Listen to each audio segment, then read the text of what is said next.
Good morning, everybody. Welcome to another episode of the Tom Bilyeu Show live. It is very good to have you guys here. I hope you had a wonderful weekend. It was wild if you are at all in YouTube culture. I will tell you that because that debate was hot. Candace Owens and Andrew Wilson collided in what I will call a bizarro world debate that went off the rails very quickly. We're going to be looking at that one. The ceasefire MOU with Iran has now expired, but I think the real fireworks are likely to come later for reasons that we're going to discuss today. So strap in. JD Vance has gone viral on X for suggesting that the U.S. is actually hurt by being the reserve currency. It's an argument that he's made before. I'm very eager for a deep dive on that one. It is, I think he's right, even though I expect this to be a very unpopular sentiment at a time where people are struggling.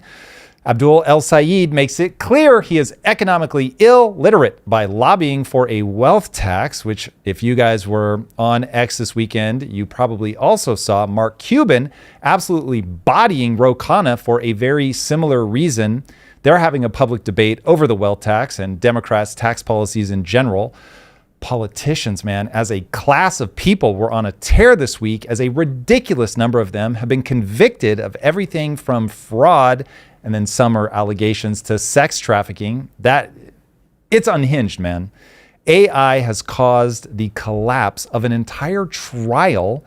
The jury got dismissed, and the reason is a glimpse into the very messy future of AI.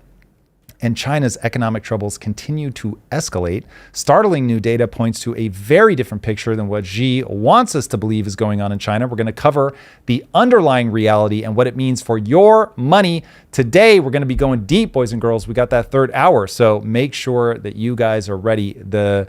Between the debate, between people getting arrested, between what's going on with China and the U.S. economy, though we're going to get into the U.S. economy later in the week. There is just a lot going on. All right. The debate heard around the internet. Candace Owens and Andrew Wilson collided in a $300,000 battle royale debate that was an absolute train wreck for online debating as a thing.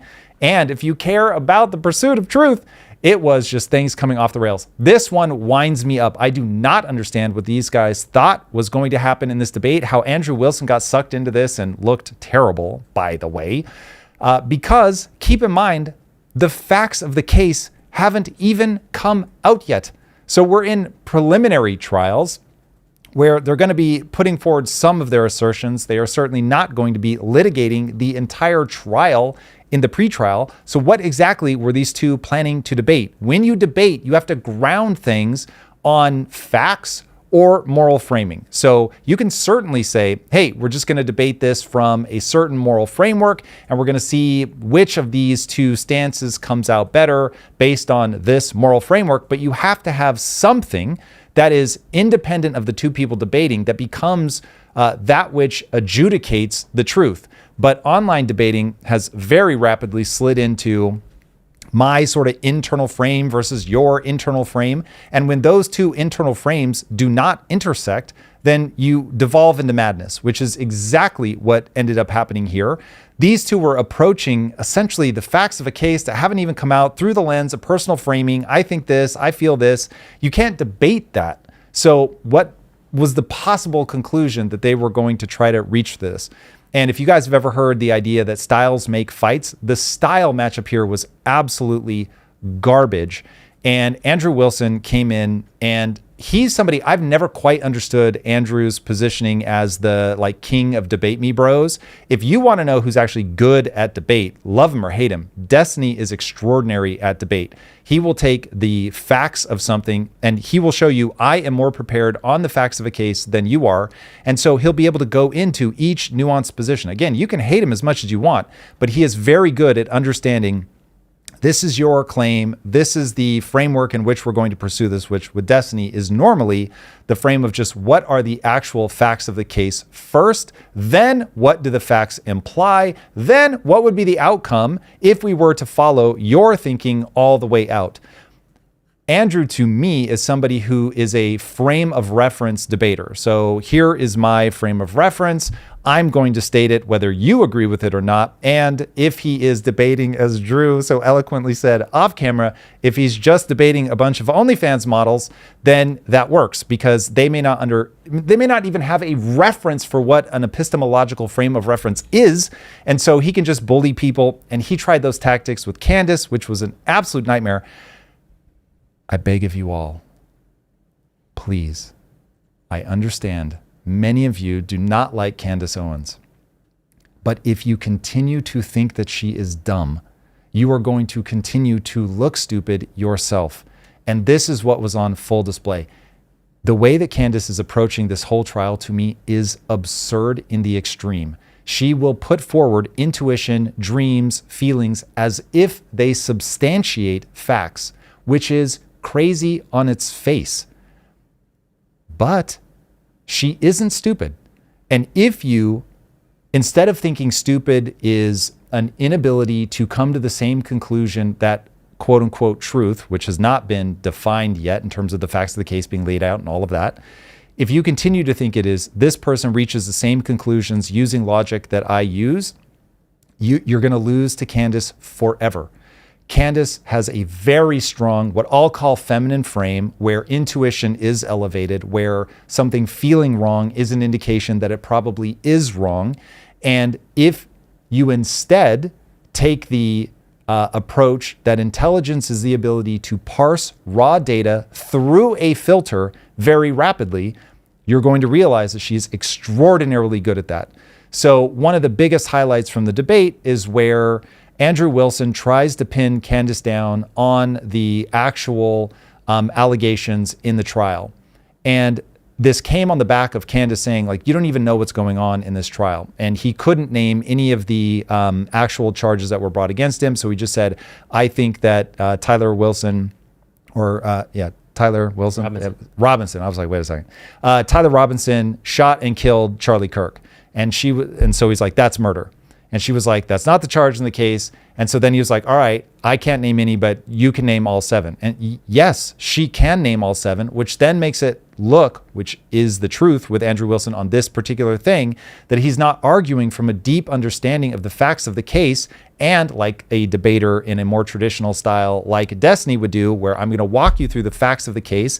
I'm going to show you that I understand the nuances of the facts of the case better than you. And based on my understanding of the nuances of the facts of the case, I'm going to show you how, if we follow your logic out, that it reaches a nonsensical conclusion, which is not what he did. There were times where he, I thought, made good points. But whoa, in terms of actually going, okay, here we have established facts. Here's how your interpretation of those facts is completely nonsensical. We don't have facts, so there is no way for them to debate on that, which is like playing perfectly into Candace's frame of reference. And then he tries to use the OnlyFans approach of, well, you just don't know what's going on. You don't understand whatever epistemology, or insert Andrew Wilson's frame of reference here. And she just kept denying his frame because she has a very strong frame. So yeah, anyway, we'll watch clips from it so you guys can see this for yourself. In no way, shape, or form, to me, was this a vindication of Candace Owens' way of interpreting the world, but it was certainly a vindication of Candace Owens' ability to stonewall in terms of not accepting someone's frame of reference, to be able to push back, to make somebody look silly by drawing them into her frame of reference, because there are no established facts in the case yet. This was madness. This was guaranteed to be madness from the beginning. All right, let's hear it in their words themselves. Here we go. We got some highlights. The question, you're just not following it enough. It seems pretty, like, if you're going to engage and you're going to say the evidence is overwhelming that Tyler Robinson is guilty, I just think that you should, like, right. Can you tell me one Then let's do the counter.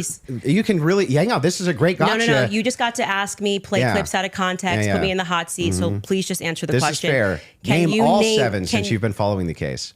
Okay, sure. You name one. Yeah, you named all 7. I'm happy to do that, but can you name one? I think he's been charged with murder. That's actually incorrect. Okay, great. Now name all 7. He doesn't even. This is like name all 7. And I can you name all 7? I can. Then do it. Sure. You don't have to do it. No, do it. I'll count them. Go ahead. You don't have to put your fingers up. Okay, hang on. Name them. Yeah, sure. Name them. The first charge is aggravated murder, because that's what carries a death sentence in the state of Utah. No, Next. that's not. That is literally not murder. Okay. And so just for people, I don't have to do it in a time limit. There's nothing going on.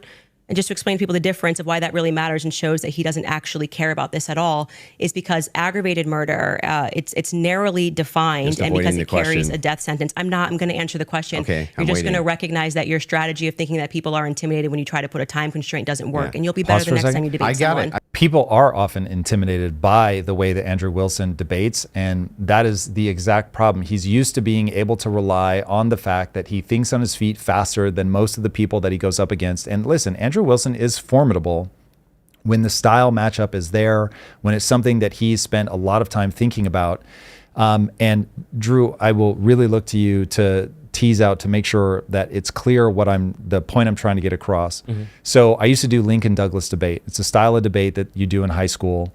And there's like all these known rules, how long you can speak, how long you can ask questions for, your rebuttal period, the way that you're using, you have to like basically specifically state, here is the moral framework through which I am attacking this thing. So I'm going to be leaning on John Locke or whatever. And so you go through, but you set that up.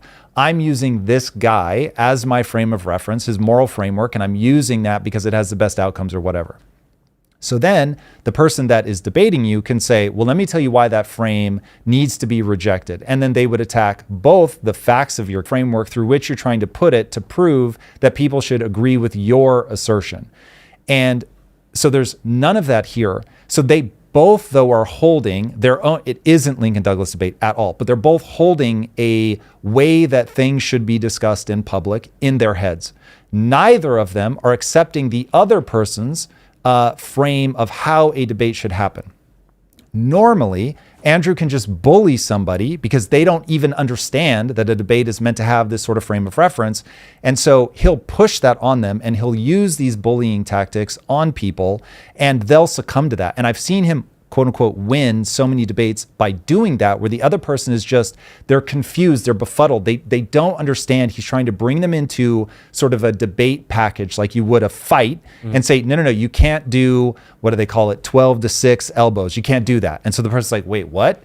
And so they're just confused by this thing has rules. And so he then pulls them in, he gets them, he'll give like really narrow definitions and he'll start laughing at them and saying, you're like not even addressing this narrow definition that I've given you. And this is where I am just beside myself that people can look at Candace and think that she is dumb. That's full retard. If you think that she's wrong, fine. If you think that the way that she parses the world is not going to lead to good outcomes, as I do, fine. If you think she is dumb, you are in for a world of hurt. And so what she does, first of all, this woman is 7 months pregnant, and she got Andrew Wilson to pay her a $300,000 appearance fee. No matter what happens in this debate, she's going to make $300,000. She got him to travel to her. This is filmed in her living room. In her living room. This her is and PBD. Bro. She went downstairs and got $300,000 to watch him. It's crazy. Like what?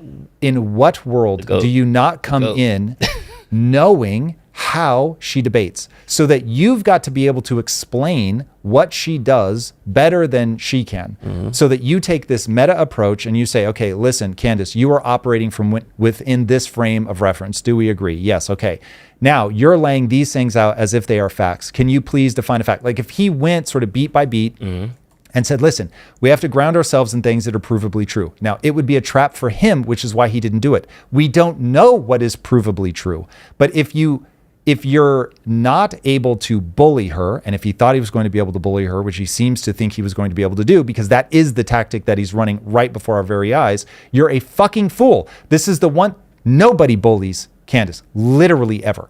I've seen her go up against the most aggressive, the most intelligent, the most eloquent, the most like debater bro people ever. She always maintains her composure. She is always just like, okay, this is what I think, and does this kind of thing. Putting up your fingers is not going to make me rush. You're just going to embarrass yourself. Slow down. I don't have to step inside your frame. She is so good at that.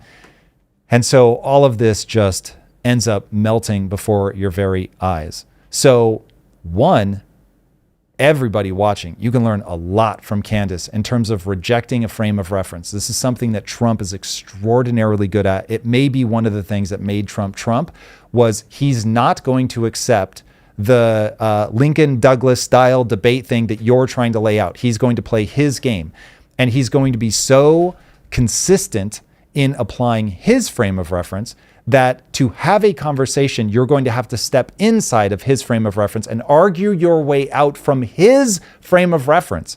That is what Candace did, and Andrew's just completely unable to argue his way out. So everybody walks away from this debate either going, well, I was already on Andrew's side, so I believe Andrew, or I was already on Candace's side, so I believe Candace. This one, watching and admittedly, I have seen clips, I've probably seen about half the debate. I felt like I was taking brain damage the whole time. The TLDR of it all, for those that didn't watch the whole thing, she lists out all 7, but as you can see in the previous clip, she was taking her time. She called out Andrew, saying, I don't think you think about this case. The reason that... Which he doesn't. Aggravated murder is different because it carries a death sentence. So just name them. Okay, blah, blah, blah, blah. Names out all 7. He says, you took your time. I feel like maybe you got cheating. You do have your phone on your lap. Oh my God, you play that. So then I have this clip. So yeah, this is crazy. I did notice something I just was curious about. If I'm just wondering, when you pulled out your phone just before you asked that question, did somebody by chance text you that question? You can check my phone. I'm just curious. No, you can absolutely not. I have not had one communication with a single person, not even my producers who are in there this whole time we were here. You want to check my phone? I'm happy to do it because you're just going to get double embarrassed. Where's my phone? So he's going to be double embarrassed. You're going to be double. This is people. So in that moment, Andrew realizes I've been got. And he thinks somebody else has to be feeding her the information for her to have landed such a great blow. Candace is whippet smart. She is extremely intelligent. If she has producers that are even smarter than her, I would be very surprised. Candace is a generational talent. You don't have to agree with somebody to recognize that they're very good at what they do. Mm-hmm. And that's where I'm always like, I'll even say this, Ben Shapiro, if you're going to come out, you were part of the reason that Candace rose. You saw in her, this girl is incredible. We got to put her on the roster. Now I get it. You ended up breaking up. And there's a very famous phrase, which you guys would do well to remember. You don't divorce the same person that you marry.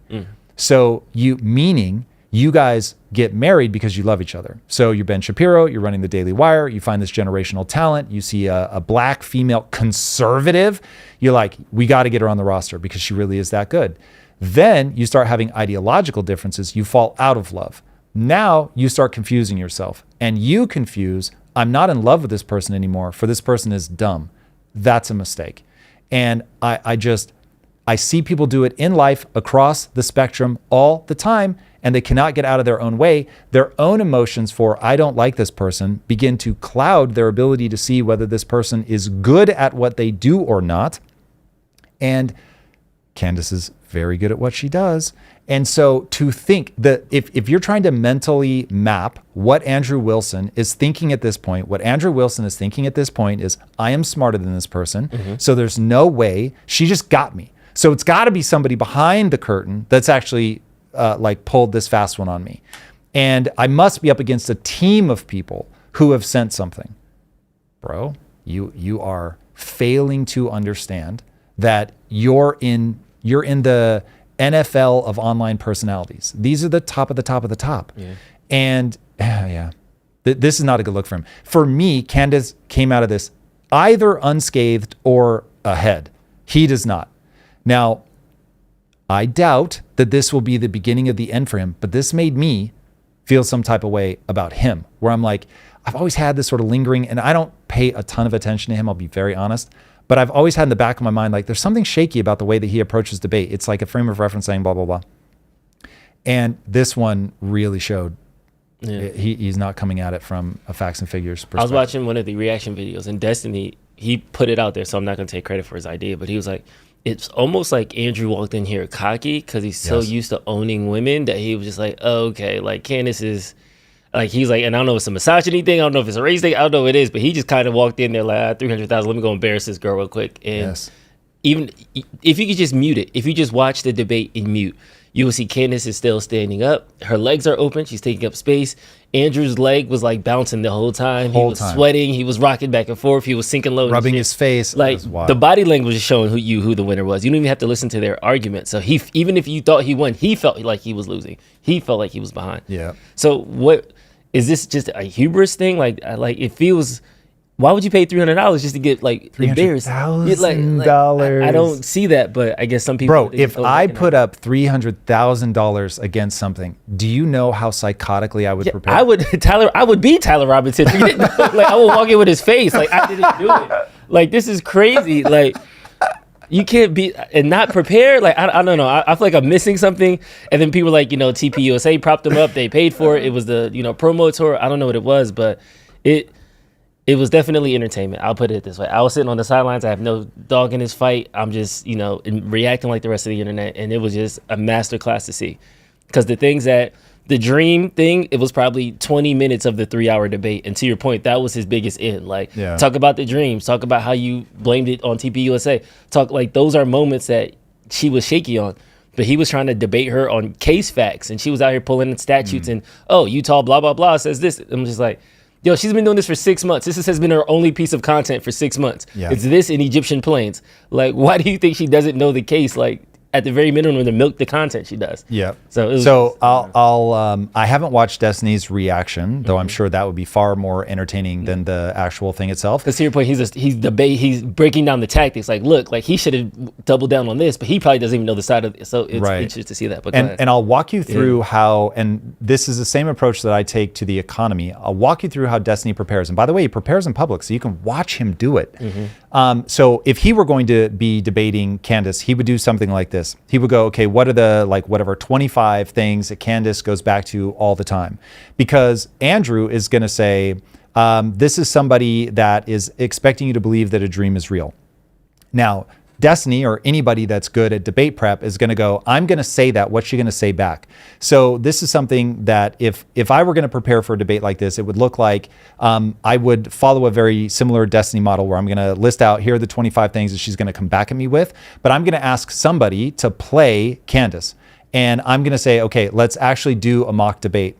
I want to know what the best arguments are against my arguments against you. So I need to know what are like 2 or 3 back and forth that we're going to get. We'll go as deep as we can. Give me your best stuff. Maybe I'll put 3 or 4 people on that side. So I'm making sure I'm really getting the best of the best of the best arguments so that I've got these things down.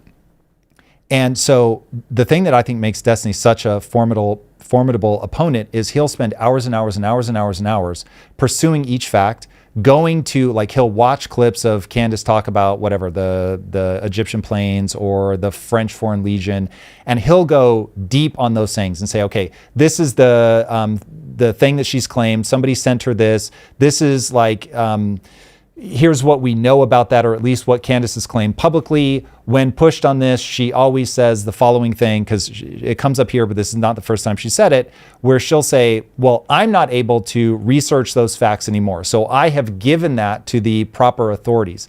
Now, she states, I've given that to the proper authorities, and at one point in the debate, she walks through all the different people that she sent her claims to. I forget what the specific claim was, that somebody was going after her or something, I forget.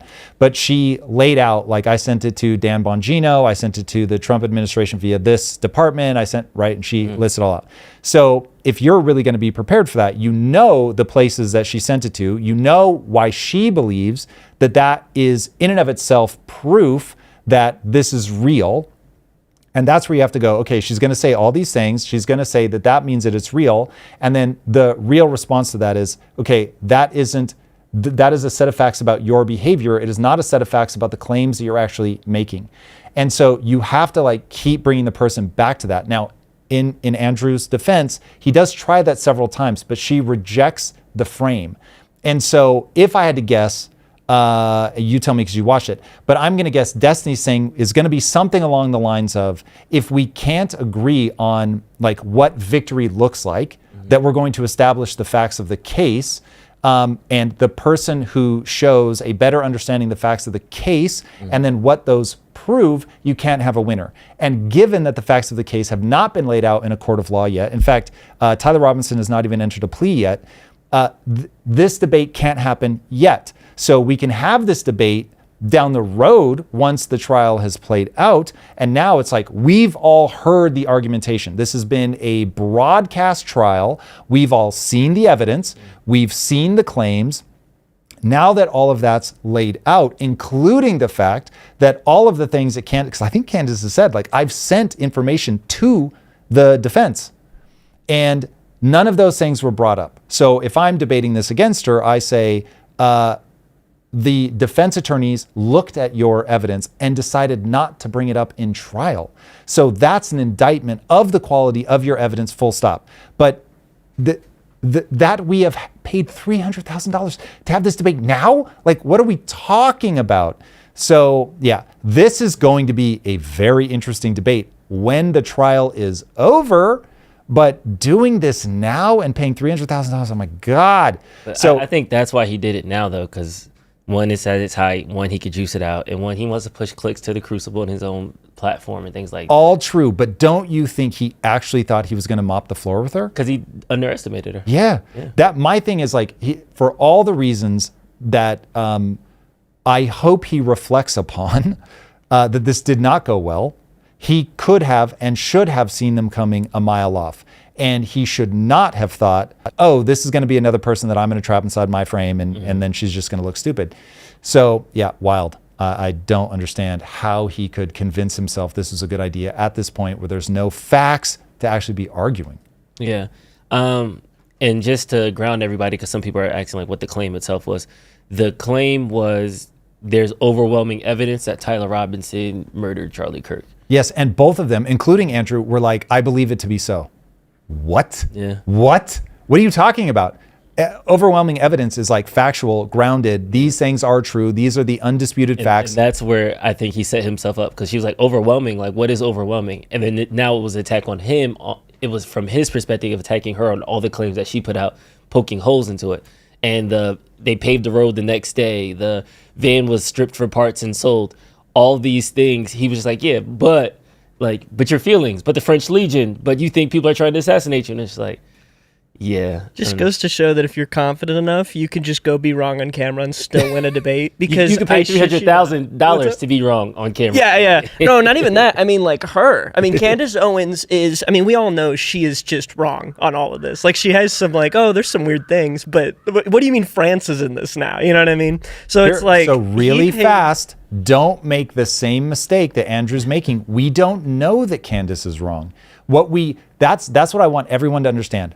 What I think you may mean is that when I look at this, I believe that all this conspiracy-brained stuff is a disease of the internet, and Candace is like the ringleader of the conspiracy-brained wing of the internet. And so the very fact that she reasons through the world in that way, you can just say off top that she's wrong.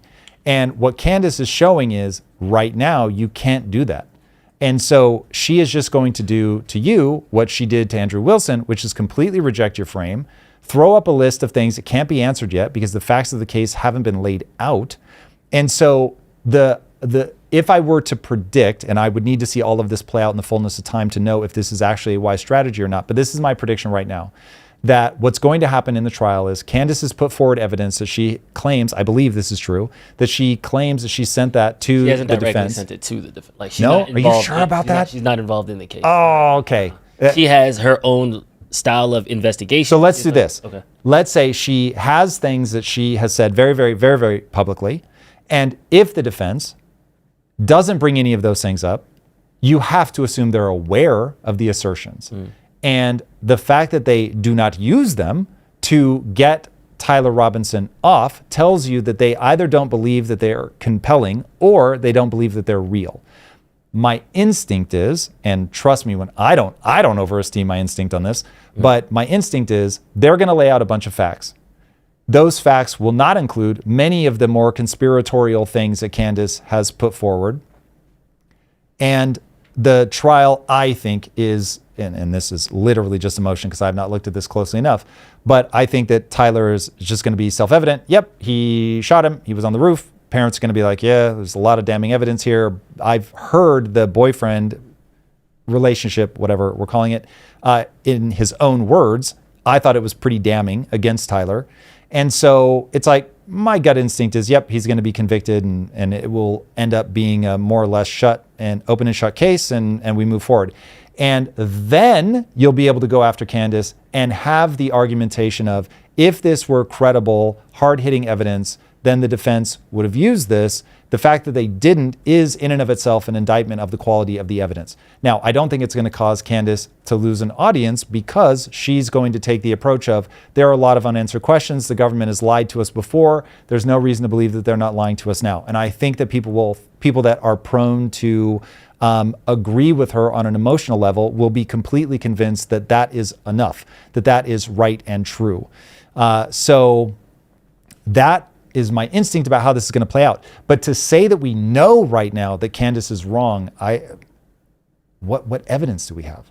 Yeah, a frame of reference, sure, but evidence? We don't have the evidence. Now, do you disagree with that, Ryan? Do you think we have evidence? I think giving any level of credence to anything Candace Owens has said on the Charlie Kirk case is a little bit conspiratory. That's just my take on it, I feel like. And Liz, that's very fair, but that's just frame of reference. That's interesting because I didn't realize that Candace was like everything. She's Alex Jones in your head. Right. She's basically Alex Jonesing this whole thing to me. Like, I don't think Candace is a dumb person by any means. I think she's just trapped in this delusion that, like, because she kept adding things on. First, it was like, oh, now there's 2 killers. Just kidding. Actually, it might be Israel. Actually, I just got in an argument with the French leader's wife, and now I'm going to throw that in there, too, that the French were involved. And it's like she can think all these things, for sure. Like, I'm not saying there's not signs to where you could, like, connect a bunch of dots. I just feel like he walks into this with the easiest layup in the world, like what you just said, that Tyler Robinson did this. And it's like you could just prepare, know the 7 charges, and sweep the floor with Candace on this because facts are on his side. Right? I want to be very clear. We don't know the facts yet. This is where I think it continues to derail.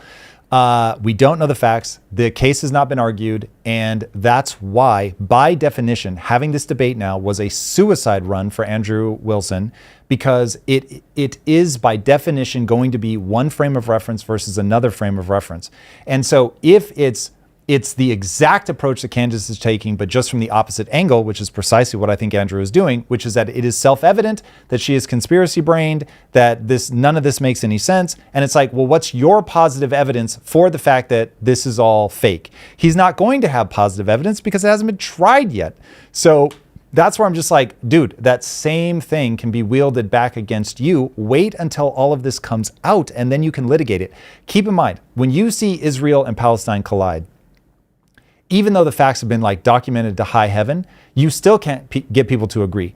They will argue that until the end of time. So if something that is well documented, that is theoretically based on facts, still can't be like, oh, this is obviously one, because humans interpret facts, then you're already adrift. This is why the debate has to break down along the lines of what are the facts, and then what is the framework by which we assess and value the facts, and then people can go after that. But when you see hotly contested things like this, if there isn't a very clear framework by which we're going to adjudicate like who won or lost this thing, it is just going to be the collision of 2 worldviews with nothing to anchor other than I vibe with Team A or Team B. And that's where we're at here. And that's why people will say this is like self-evidently obvious. It's not. And listen, she sits so far outside of my worldview that, yeah, I am very much of the mind that, okay, she overesteems emotion.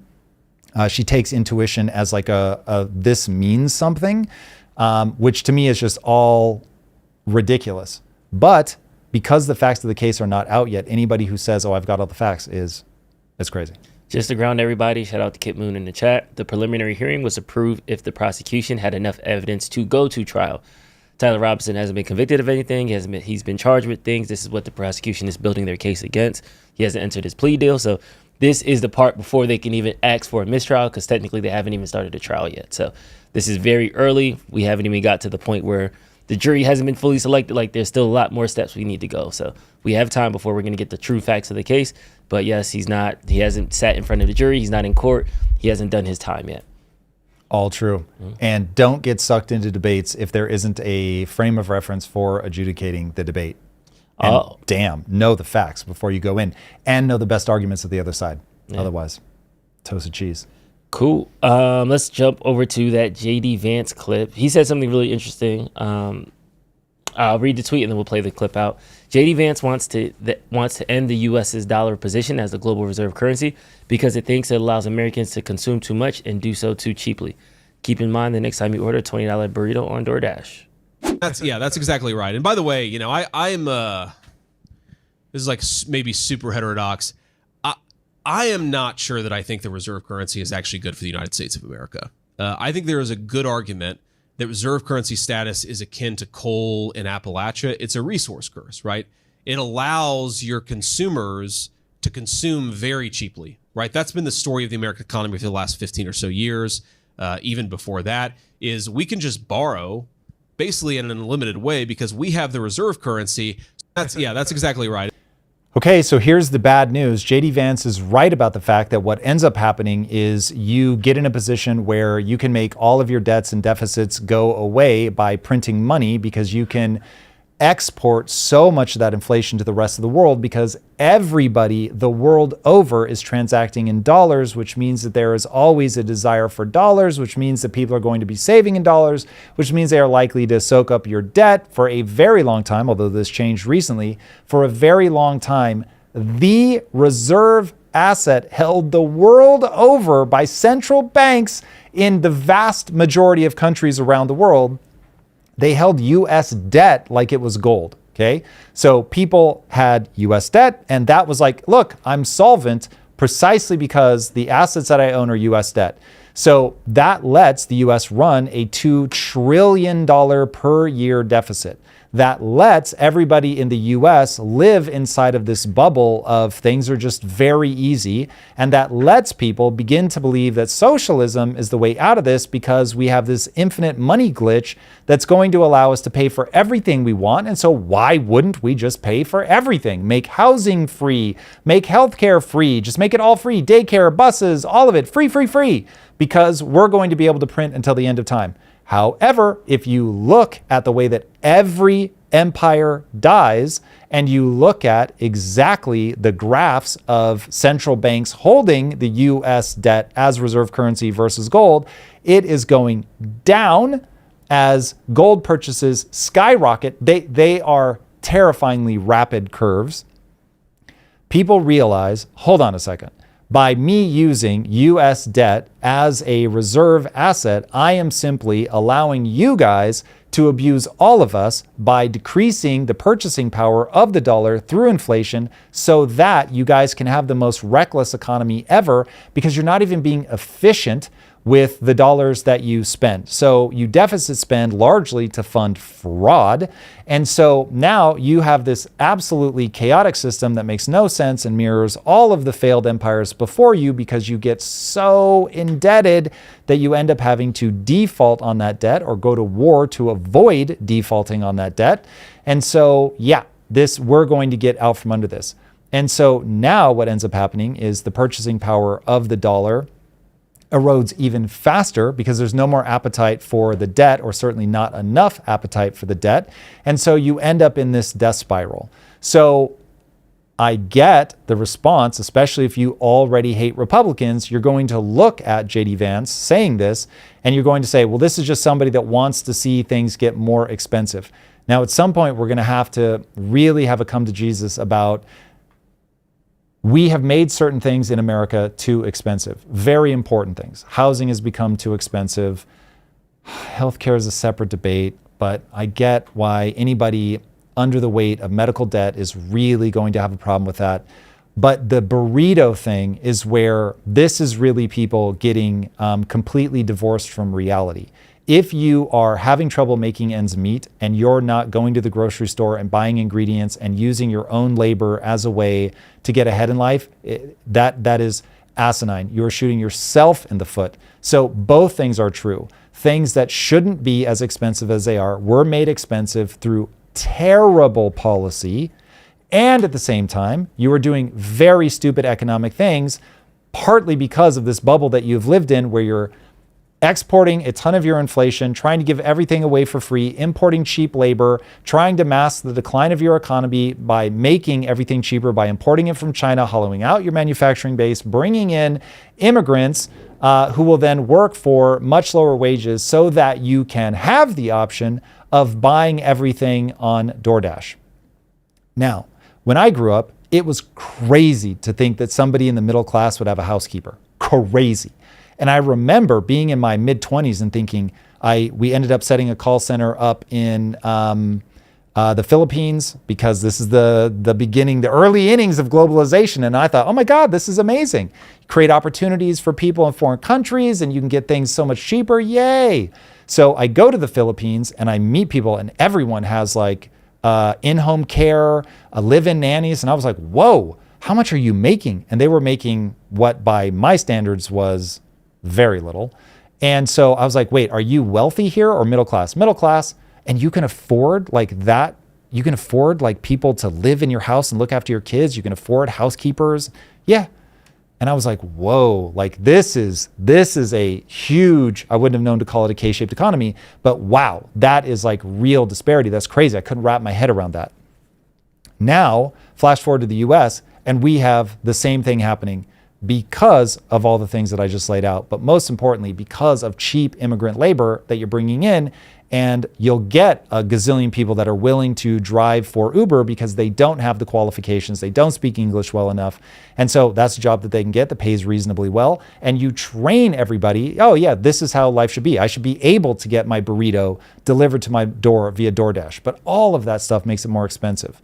And so getting back to the fundamentals of the 80s and 90s where everybody just expected, if you were in the middle class, you were going to grocery shop, you were going to buy ingredients, you were going to make your stuff, and that was how you kept your costs low.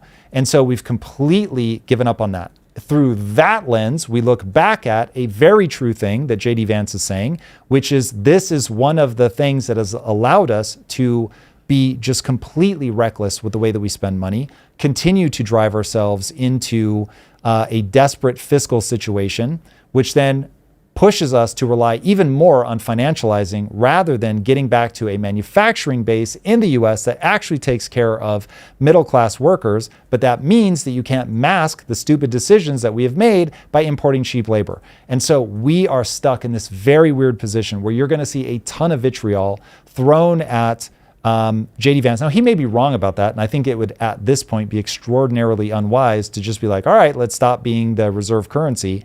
I think we should be defending our position because we stupidly put ourselves in this position. But now that we're in it, we can't pretend like you can just be like, all right, let's not be the reserve currency anymore. I'm sure it will be fine. It will not be fine. That will create massive problems. But it is a very sound argument for him to put it out there and say, hey, there is a downside to this that we need to think through. And I think that's true. You know, like when you like are at like a party or a bar or something and you see like a pretty girl walk by and you be like, hey girl, can I take you out tonight? And she's like, no, ew. And you're like, well, I didn't want you either. I feel like that's what JD Vance just did right now. I feel like it was cool that we were the global reserve currency when it was in the 90s and everybody was buying cheap stuff and everybody bought their first, second, third houses. And now that the economy is a bit unaffordable and we need to start cutting back and we need austerity, and we need to start increasing taxes, and we need to start redistributing some stuff. Now, do we really need to be the global? We don't really need cheap things anymore, right? Like the funny thing is, so the way that I take this, let's use that analogy. JD Vance is sitting at the bar, and hey, want to come back to my place? You, no. And he's like, I've got to go to the gym. And I have let my wealth make me think that women are going to find me attractive. There's actually a lot of rich guys that are in better shape than me. I can't be fat anymore. I've got to hit the gym. I've got to get buff. And it's like, yes, that is correct. And instead, people go, that's fat shaming. You shouldn't tell this guy that he needs to get in the gym. Like he should be accepted the way that he is. Nope. He should get his ass in the gym. He should get fit. He needs to understand that life isn't just about money. Like sometimes you also have to be disciplined. You've got to do the hard shit. And the reality is, if you look into our future and really answer the question, what do we need to do to get back on being the strongest country in the world? It would be, we have to be fiscally disciplined. The bad news is that we are almost certainly on the England train. England used to be the most powerful empire in the world, and they completely lost faith in themselves. For a minute, it looked like they were about to get back on track. You had Margaret Thatcher, who just absolutely insisted that they get disciplined, be ruthless with austerity, and build their way back from that position of strength. And it worked while she was in power. And then as soon as she went out of power, left-leaning governments came back and just started pushing in that same direction, because you had the US providing military cover for everybody in Europe.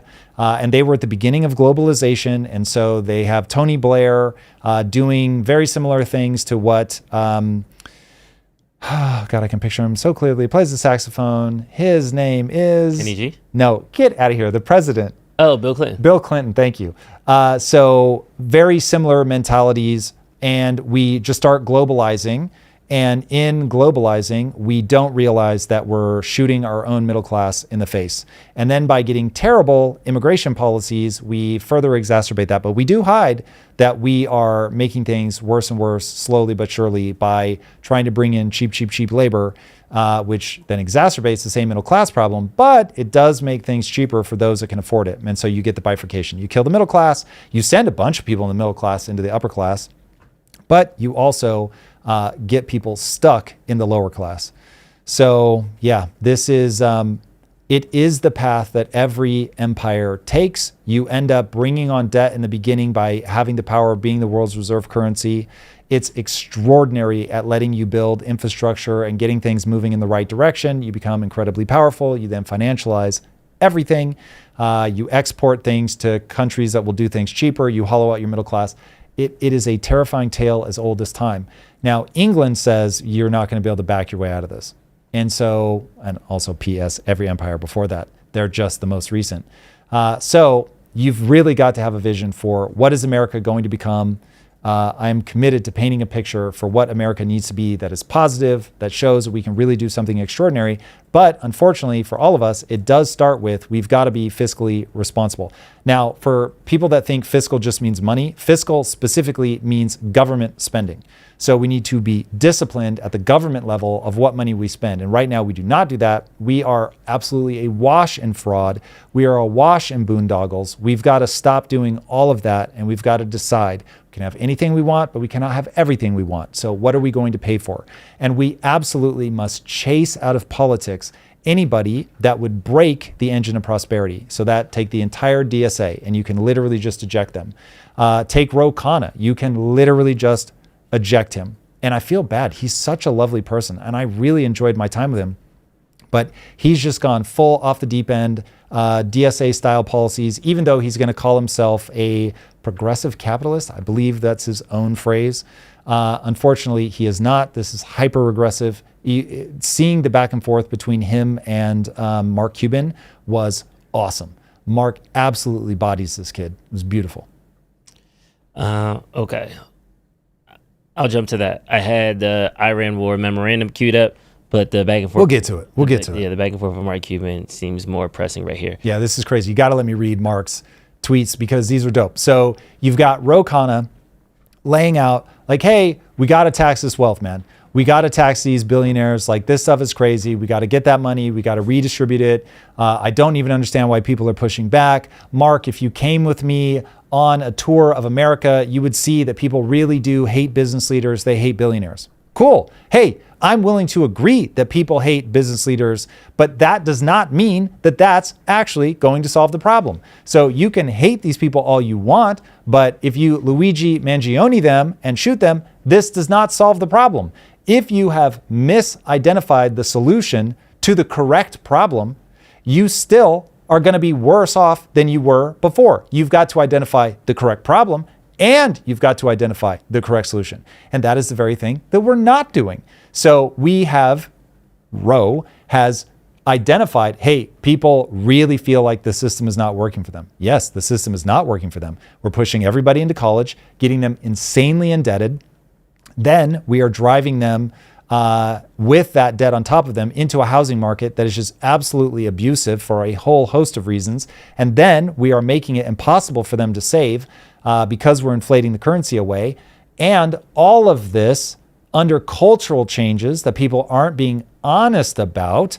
And so you have all this energy where people used to be raising families. All of that energy now is going into political causes that are completely unhinged and just absolutely going to make things infinitely worse. But nonetheless, here we are. And so you're building up all of this resentment inside of a system that has both psychological problems, going back to the burrito issue, and real systemic problems, housing, healthcare, debt, etc. So, okay, here's what Mark Cuban had to say about all of that. Ro, I like you. You know that. But you need to read The State of the State.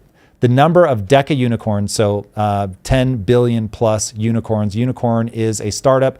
Traditionally, the unicorn means that it was self-funded in the beginning. So anyway, the number of deca unicorns in Cali is growing by the day as investors chase amazing startups.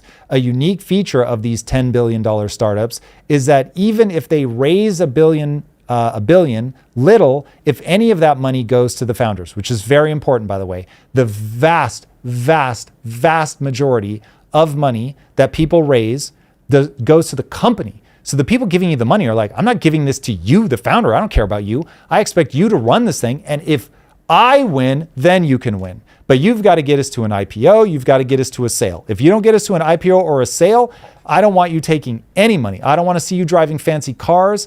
I want to make sure that you get this thing to increase in value. Okay. So the money's going into the company. Now, it does make the company more valuable. And so on paper, this person running the company who might still be largely broke is now being considered a billionaire themselves. And this is where the trouble begins, people not understanding wealth. Okay, so if any of the money goes to the founders, who are now worth billions of dollars overnight, they are the definition of cash poor, stock rich.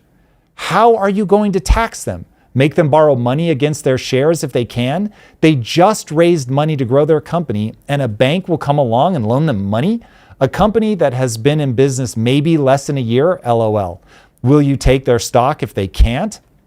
Do you really think each of multiple founders who started an amazing company in Cali and is now a billionaire can each just pull out $250 million per billion of net worth for their raise? You know they can't. If this passes, and it doesn't directly impact me at all, he's saying himself, I won't be a Cali resident, but you can bet if I'm investing in a multi-billion dollar startup, I'm asking them to move from Cali first. In my opinion, if this passes, meaning the wealth tax, only idiot startup founders stay in Cali. I've done it before, and I will do it again. Dallas, Pittsburgh, Indiana. I will make not being in California a prerequisite for an investment. Ideology is not a strategy, Ro. So here you have one of the most visible investors in the world telling you, hey, if you guys do this, I will not invest in a company that's in Cali. Now, I might invest in them, but I'm going to make them leave California first. He's already done it before. People act like it's a myth that if you do this stuff, people will leave California. They will leave California for sure. And many of them, you won't even realize they've left California because of things like this. They will make them leave first, then they will invest, then they will become the deca-billion-dollar company. And so you won't have a sense that we lost a deca-billion-dollar company because you didn't. They first moved to Indiana, Pittsburgh, Florida, Dallas, wherever, and then they got the investment that they were seeking. And if you think that Mark Cuban is the only one who understands this, you are out of your mind. So there are going to be a ton of investors that are going to do the same thing. And by the way, California has a direction of travel, and that direction of travel is worse over time, not better. So you see them continuing to ratchet things up. So anybody paying attention knows this is not going to be a one-time fee. Remember, my big beef with Bernie Sanders is that he keeps saying that, oh, with that however much billions he's saying that day that we're going to raise, you could feed this many kids, secure healthcare for this many people, et cetera, et cetera. And we have another one from Cuban that I want to pull up where he addresses this exactly. But if you can't find it, I'll just shorthand it. But basically, yeah, you could do all of that stuff, but you can only do it once. And that assumes that you actually are able to get that much money, which odds are that you're not going to be able to, because the act of trying to sell those shares to raise that money will be destructive itself. And like Cuban already pointed out, these guys are probably not going to be able to borrow the money because it's so speculative that they're actually worth that money. So anyway, absolutely crazy. All right, go back. Okay, so this is in reference to what I was saying earlier. So Roe was like, Mark, listen, just come with me. You're going to see that people all over America hate business leaders. And so Mark says, when you talk to voters in Cali and you propose Prop 40, the wealth tax, do you tell each voter how they will benefit? The estimates that it could generate $100 billion, which will be paid over the 5-year term or $20 billion a year, give or take. The state lost about $30 billion in federal Medicaid funding, which means even if you took 100% of the Prop 40 funds each year, and by the way, I'll add this, assuming that you can actually raise those funds, which I will say you will not be able to, certainly not 100% of them. But if you took 100% of the Prop 40 funds each year to subsidize the loss in funding, it doesn't cover it. The good news would be that, okay, I'm sorry, that was me fixing his grammar. He actually said, the good news is that a few million people who lost coverage could get it back, and people working at providers that accept Medi-Cal could keep their jobs. That's great. But it also means that only a few million Californians will benefit. Great. The rest get no benefit. None at all. Zero.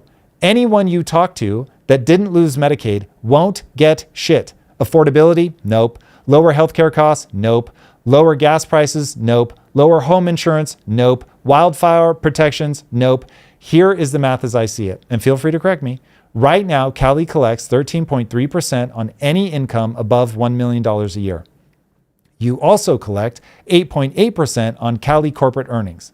Which would you rather have? 13.3% and 8.8% that people have been paying annually, or a one-time 5% tax, which probably equates to about $20 billion a year, plus some unknown number of wealthy people leaving and taking their companies and jobs with them. It's a math problem, not an easy one. Now, if you went to those same voters and told them you were going to cut their healthcare, food, housing, home renters insurance, and more, which do you think they would prefer? A billionaire tax or lower costs at home? But that would require actually doing things outside your comfort zone. So what Cuban is trying to get, I would say, anybody with these absurd tax policies to understand is when you kill the goose that lays the golden egg, you may get that one golden egg, but it stops laying golden eggs in the future. These guys keep acting like a one-time wealth tax, first of all, will work, which it won't. And then second, that even if it did work, that somehow carries them forward forever. It does not. So they're not even contemplating anything beyond 10-year timeframes. So how do you keep this train rolling? And the answer is you keep taxing the billionaires. Now, if it worked the first time, of course, they will go back to that well. But the odds are it won't work the first time. And whatever amount it does work, it causes more people to leave. And it just makes the next Silicon Valley guaranteed to be built somewhere else because smart founders realize I want to go somewhere when I have nothing, where if I build something, then I'm going to be able to capture the upside. That's how people are incentivized. So they're going to go elsewhere. And when they go elsewhere, slowly over time, that state just ends up declining in its ability to generate tax revenue. And so if people actually understood, you should want to be the place that business flocks to, which is precisely why California has the economy that it has, that Newsom keeps trying to take credit for. But the reality is this is something that started, I think, back in the 60s. You had guys leave Bell Laboratories, which was on the East Coast, and they end up going to the West Coast and building what is now Silicon Valley, and all of that infrastructure built up around it. As this generation gets taxed into oblivion, the next generation is just going to build somewhere else. This is so self-evident. And so they, instead of thinking long-term, how do we make sure that we are the place that people want to be? We're going to be like the film industry, and we are going to tax it to death. And so the film industry, if you guys know how this played out, the film industry went anywhere other than California. I think it was Mark Wahlberg that said in his entire career as an actor, he's only filmed, I think, 2 movies in Los Angeles. Think about how many movies Mark Wahlberg has been in. 2 of them were in LA. That's crazy. That's because everybody else realized, oh, to get this film business dollars, we're going to provide tax incentives rather than tax the life out of people. California took the opposite strategy. They taxed everybody. When you tax something, you get less of it. So if you tax billionaires, guess what you're going to get less of? Billionaires. Now, I get it. People hate billionaires and they think they want fewer billionaires. But the reality is when you're a billionaire on paper, you become a billionaire because you've created a company that's adding value to the world. And that company is incredibly valuable. And that person that owns that company may one day be valuable if they're ever able to go public or sell. Okay. If you get less of those companies being founded in your area because you have taxed the life out of it, then one day, 10, 20 years down the road, you become the film industry, which basically doesn't exist in LA anymore. It is crazy. And yet California is going to run that same experiment on Silicon Valley. It didn't work. It never works. And yet people keep doing it because in the short term, it may generate some money. And in the short term, it may placate the people who have misunderstood who's actually creating their problem, which is bankers and politicians have created the problem that they're in. And nonetheless, all they see is, well, this guy is winning in the game that's being played right now. And so that makes me very angry. It will make their problem worse, not better. Where do you think this disconnect comes from, where politicians are pushing something that they think their constituents want, but ultimately, like I think with Khanna, he's hopping on the wave of what's popular right now because I feel like he sees that the DSA wave and he's trying to split that between the establishment Democrats. Like he has no aid to Israel in his bio. Like all of a sudden he's an Israel hawk. But I do feel like the Senate in general, completely Republican controlled the last 2 years. They passed like 2 bills. And I think that the things that they have passed, their constituents haven't felt it. Democrats are now going through their thing. Why is it that they're not listening to us? Like, do we need to flip the power dynamics? What is the thing that would make our politicians more effective at what they do? Well, you'd have to get money out of politics. So part of this is that the game is working really well for one part of the K, and they are funding people that are going to be pro their agenda. Then you've got things that are just so important to the psychology of the cycle of youth to adulthood, namely the ability to buy a house, raise a family, and we've damaged that at a cultural level and at a policy level. So housing is just insanely expensive, and kids are coming out of college with so much debt, and we've hollowed out the middle class by sending jobs overseas. So you would have to do several things. You would have to be fiscally disciplined so that we stop taking on debt, so that servicing the debt can start reducing over time. You have to grow the real economy. So rather than just growing the part of the economy that's financialized, you've got to start building things here. You've got to build things that the world wants. So you're going to have to take on China from a manufacturing perspective. You've got to bring back middle class jobs, so making things. You've got to stop sending everybody to college. Not everybody's going to be able to make that debt back. You've got to let students discharge that debt. So if you come out, they should be able to declare bankruptcy, so that will force discipline on the banks, who will stop lending money to people that they shouldn't have lent money to, which will put those people in a position where they have to go, well, I can't get a loan to go to college, so what am I going to do? Mm-hmm. I'm going to go into a trade and do something that is actually beneficial, that the world wants. You need to make sure that you stop bringing in low-wage workers, so that we find out what the real appetite for things is in terms of, yes, I want my burrito delivered to me, but I don't want a $60 burrito, which would maybe like what it would have to be if you were going to say, this is a job that is taken by somebody who's treating it like a career. Also, this is pure intuition. One should never trust their intuition. Use it as a starting point for research. Don't trust it. I just went to D23. D23 is like a comic book convention for Disney. You went? Yeah. Oh, that was selfish. You ain't telling nobody. Well, I did it to spend time with my mom and sister. So otherwise I wouldn't have gone. Okay. But I find myself there, and I was struck. Okay, it was a Friday, so this is not the weekend. But Drew, when I say, but it's a Friday in the summer. Yeah. Anyway, it was, I'm going to say 3% under the age of 25. Sheesh. 3%. This is Disney. Yeah. 3%. I was like, what is happening? Disney Now, adults. the far more terrifying thing, because that's just bad news for Disney. Yeah. The more terrifying thing is that there were no teenage employees at a convention for Disney, which tells me either kids just don't care about Disney, so they don't even think to apply for a job there, or teenagers aren't getting jobs like that anymore. And when you walk into a cheap thing, a thing that is meant to be inexpensive, which fast food was meant to be inexpensive, okay? When I was broke, you would just time the dollar menu. So you would go when McDonald's had something where it was like 3 burgers for 99 cents. You would go there because you couldn't afford other things. So you could get a full meal for like $3. And so you would go and you would time that. I did these things called Tina's Burritos. I don't even know if they exist anymore, but they were 3 for 99 cents. But you actually had to go to the grocery store. And terrible ingredients for sure, but they were cheap and they kept me alive. So anyway, when you go to an establishment that's meant to be cheap, you should see teenagers. And what we're seeing now are middle-aged people to old people.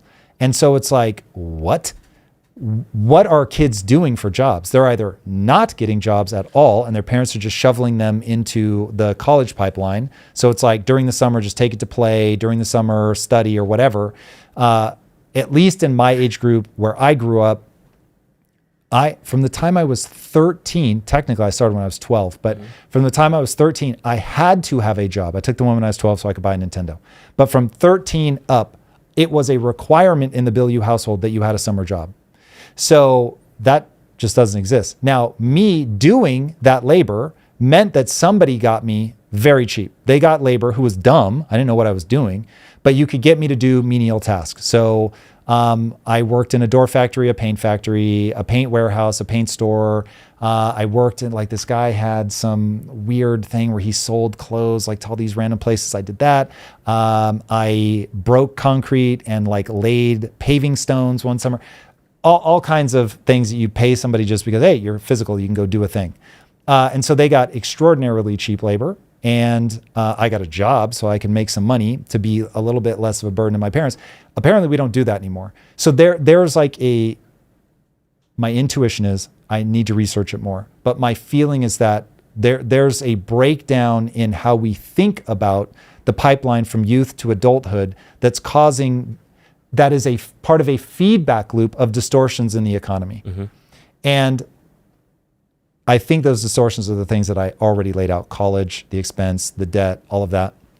And just this cultural belief that everything should be cheap and free. But we're doing it now with immigrant adults rather than teenage citizen kids. So yeah, we have created a very strange feedback loop that is causing all kinds of problems. Yep, that is very true. I have noticed that as well, especially at amusement parks. Because when I grew up, I have worked at Six Flags. That was the high school job. And now you go to an amusement park and it's a bunch of adults there. All right, let's jump over to the Iran war. And the 60-day ceasefire was set to run out today. Some early reports are saying that they extended it. Just a reminder, everybody, today is day 170 of the Iran war. That will be over in a couple of weeks. Yeah. The reality is I don't think that this is really nice. I don't think this is ever going to be over. Not in anything the way that we expect it to be, but just to lay this all out. So the 60-day window that Trump signed back in June expires today. So 60 days to end the war and settle the nuclear question has now drug way on. 2 months later, the two sides are honestly further apart at this point than when we started, but that's based on messaging. The reality is I think that we were always that far apart. I think that this was always going to be the strategy that Iran was going to run. 6 ships have transited the Strait of Hormuz yesterday during the yesterday period. Before the war, the average was over 130. The blockade put on by the U.S. is still in force, so nothing is in or out of any Iranian port without their say-so. Iran's answer has been to just keep blowing things up. 2 ADNOC tankers were hit on Thursday, a third Friday night. Saturday, they had one log a projectile through the hull of a bulk carrier. Abu Dhabi is calling all of this piracy by the Revolutionary Guard. So there's not even agreement among the GCC nations. There have been 16 of the 18 strikes recorded since July 6th happen on the southern route. The one CENTCOM that keeps insisting is open, of course. So basically, they're hugging the Omani coast, and that's exactly what Iran is looking out for because they want to force everybody to go through the approved channels. And by the way, you've got the Houthi problem in the Red Sea. They put 3 ballistic missiles into a Yemeni vessel last week. That killed 6 people, by the way. These are the first shipping deaths off of Yemen, in a year. So all of this is such a big mess. Now, what I don't expect to happen, even though this is run out, would be a return to the February bombing campaign. Trump told Fox News he has no timeline. He isn't in a hurry. He's trying to get on the other side of the midterms. He's betting that the blockade is going to break Tehran before Tehran is able to break him politically. Though he's also threatened this morning to bomb Oman if it gets in the way, which, I mean, that is the most Trump thing ever. I know you used to do nice things for me, but what have you done for me lately? I'm going to hit you with some bombs just to keep you in line. This is obviously a long-standing shit show at this point. Now, what I do expect to happen is that Iran is going to make a play as we get towards the midterms. So control of the Senate and the House is on the ballot in November, and Democrats are running on gas prices, on DSA-style stuff, and this war. And so if they can really create problems for Trump right as the midterms are going, take it to a fever pitch, make him get out over his skis, then the odds that he loses control of the House and the Senate go up. Will it necessarily happen? No, of course not. But the odds of it go up. And you had a Revolutionary Guard advisor already floating the idea of prolonging the fight until Trump is out of office. So they've been saying, yeah, this is going to keep going until Trump is out of office in 2029, at the beginning of 29.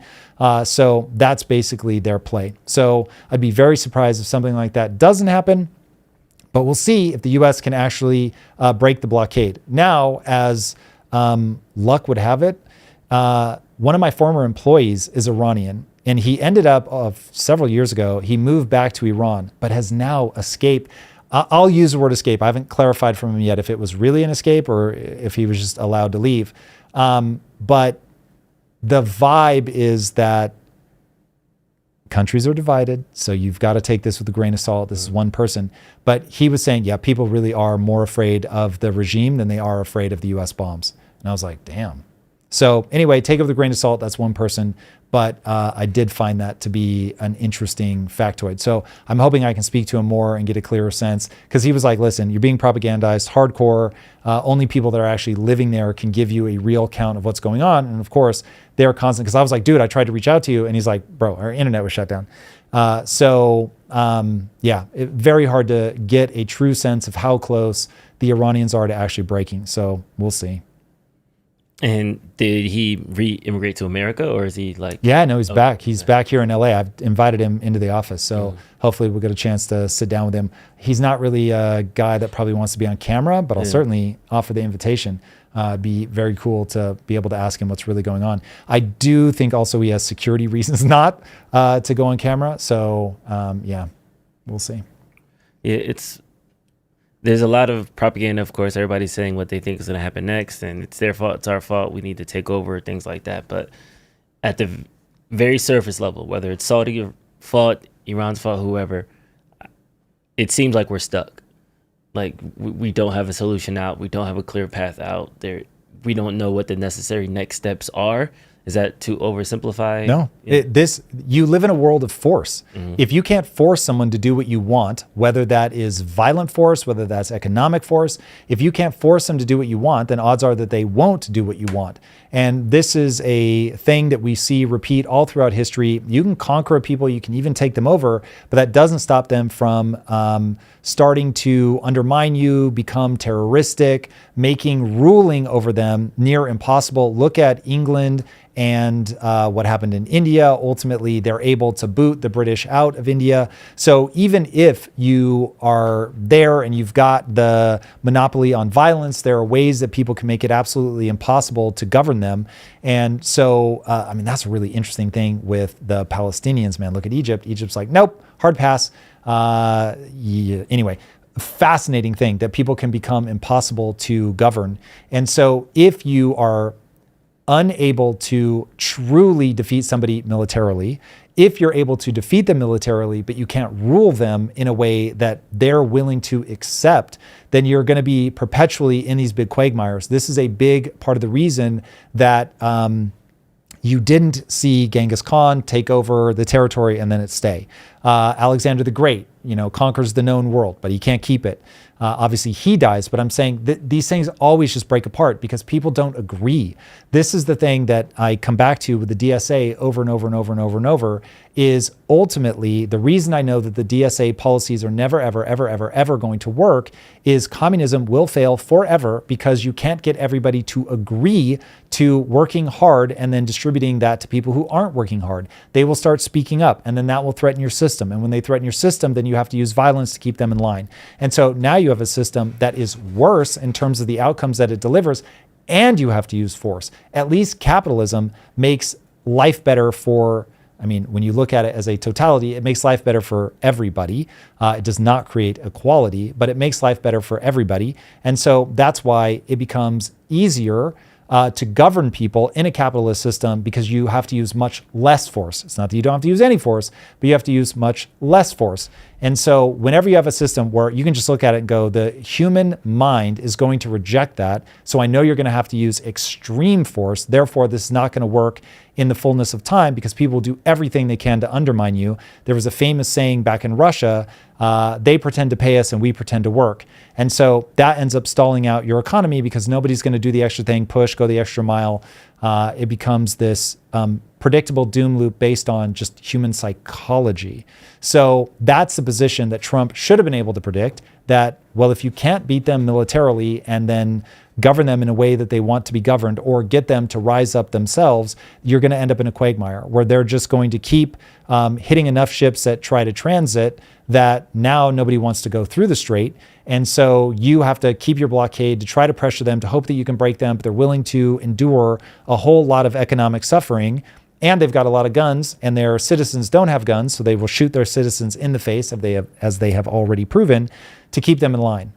And so it just becomes a losing proposition where diplomatic solutions won't work with a theocratic regime, and you don't have enough munitions to break them militarily. And do you even have the moral authority to do it? Will your country back you?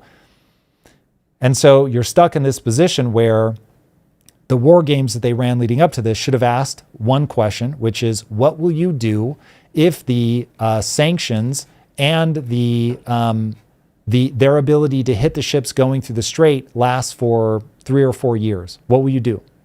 And if you don't have a compelling answer to that, don't go into it. And so as we now look at it, it just becomes clear we should not have entered this.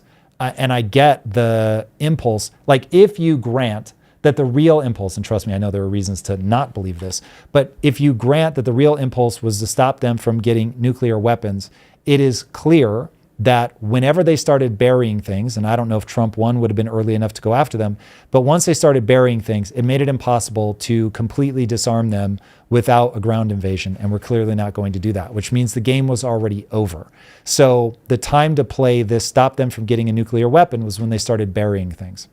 And we didn't make that move. And so it's just one of those, well, we should have done it then, but we didn't. And so here we are. Now, if he breaks them and survives politically, then people will look back at this and be like, they saved us from a nuclear Iran. But right now, it just looks quagmire-y. Yeah, very quagmire. But you brought it up, the DSA. Let's jump over to the newest primary seat holder of the Democratic Party in Michigan, Dr. Abdul El-Sayed. He was sat down with CNN. Democratic voters are frustrated, as I don't need to tell you. They don't think that your party's doing enough to fight Donald Trump on these issues, especially like affordability. If you're elected as a Democratic senator with a Republican president in November, what can you actually do about that? Well, look, let me just tell you the picture from my state. We've been up and down the state now. I've been at this for 15 months, been to 110 cities, over 500 public events. Everywhere I go, people say the same thing. It just shouldn't be this hard. It shouldn't be this hard to afford your groceries or fill up your tank or worry about getting sick without having to worry about losing everything, too. And we ran this campaign to do three things: get money out of politics, put money in your pocket, pass Medicare for all. When I'm elected to the U.S. Senate, the first thing we need to do is start holding the Trump administration accountable. When we win, God willing, I will take my seat as a member of a Senate majority. That gives us subpoena power to be able to investigate all of the ways that this administration has used their power for their gain and enrichment and against ours. And I think that means hauling them up to really understand all the conversations that were had about who got to get refunds after this terrible tariff policy, who got to get excluded from those refunds. It means hauling up people like RFK Jr. and holding them accountable for the doging of our public health apparatus, for which we now need to be dodging lettuce across the state of Michigan for fear of getting explosive diarrhea, which nobody ever thought would be a consequence of electing Donald Trump. But here we are. So it's those powers and then the ability to set up to build the runway for a president in 2028 who can come in and start doing the things to hold big corporations accountable, to start enforcing antitrust policy, to start rethinking our tax system so it's less burdensome on everyday people and we're taxing billionaires their wealth, and to stand up for unions who have been critical to winning fair wages. Okay, so this is one of those things where he's got some good points. You absolutely should hold government accountable. Government should have to answer for themselves. So I love anybody that's saying that. Subpoena them, get them there, find out what's really going on. All of that I love. Once you start talking about we have to tax billionaires their wealth, that obviously is the one for me that's just completely discrediting. And I remember when my initial reaction to Kamala Harris saying that she wanted to do these top-down grocery stores where we were going to control prices. And I was like, hold on, do you guys understand where this goes? It was like, oh, Tom's overreacting. Like I can't remember if people were saying she's just spitballing or whatever. I was like, no, hold on. If you can even make that suggestion, you are so economically illiterate. We cannot have you in the White House. The level of danger that poses to the American economy. If you want everything to get worse, fuck up the economy. And so now we've got so much energy on the left for breaking the economy at the most fundamental level. It is completely disqualifying. Now, this guy has said a whole host of other crazy shit that you can certainly pin him down on.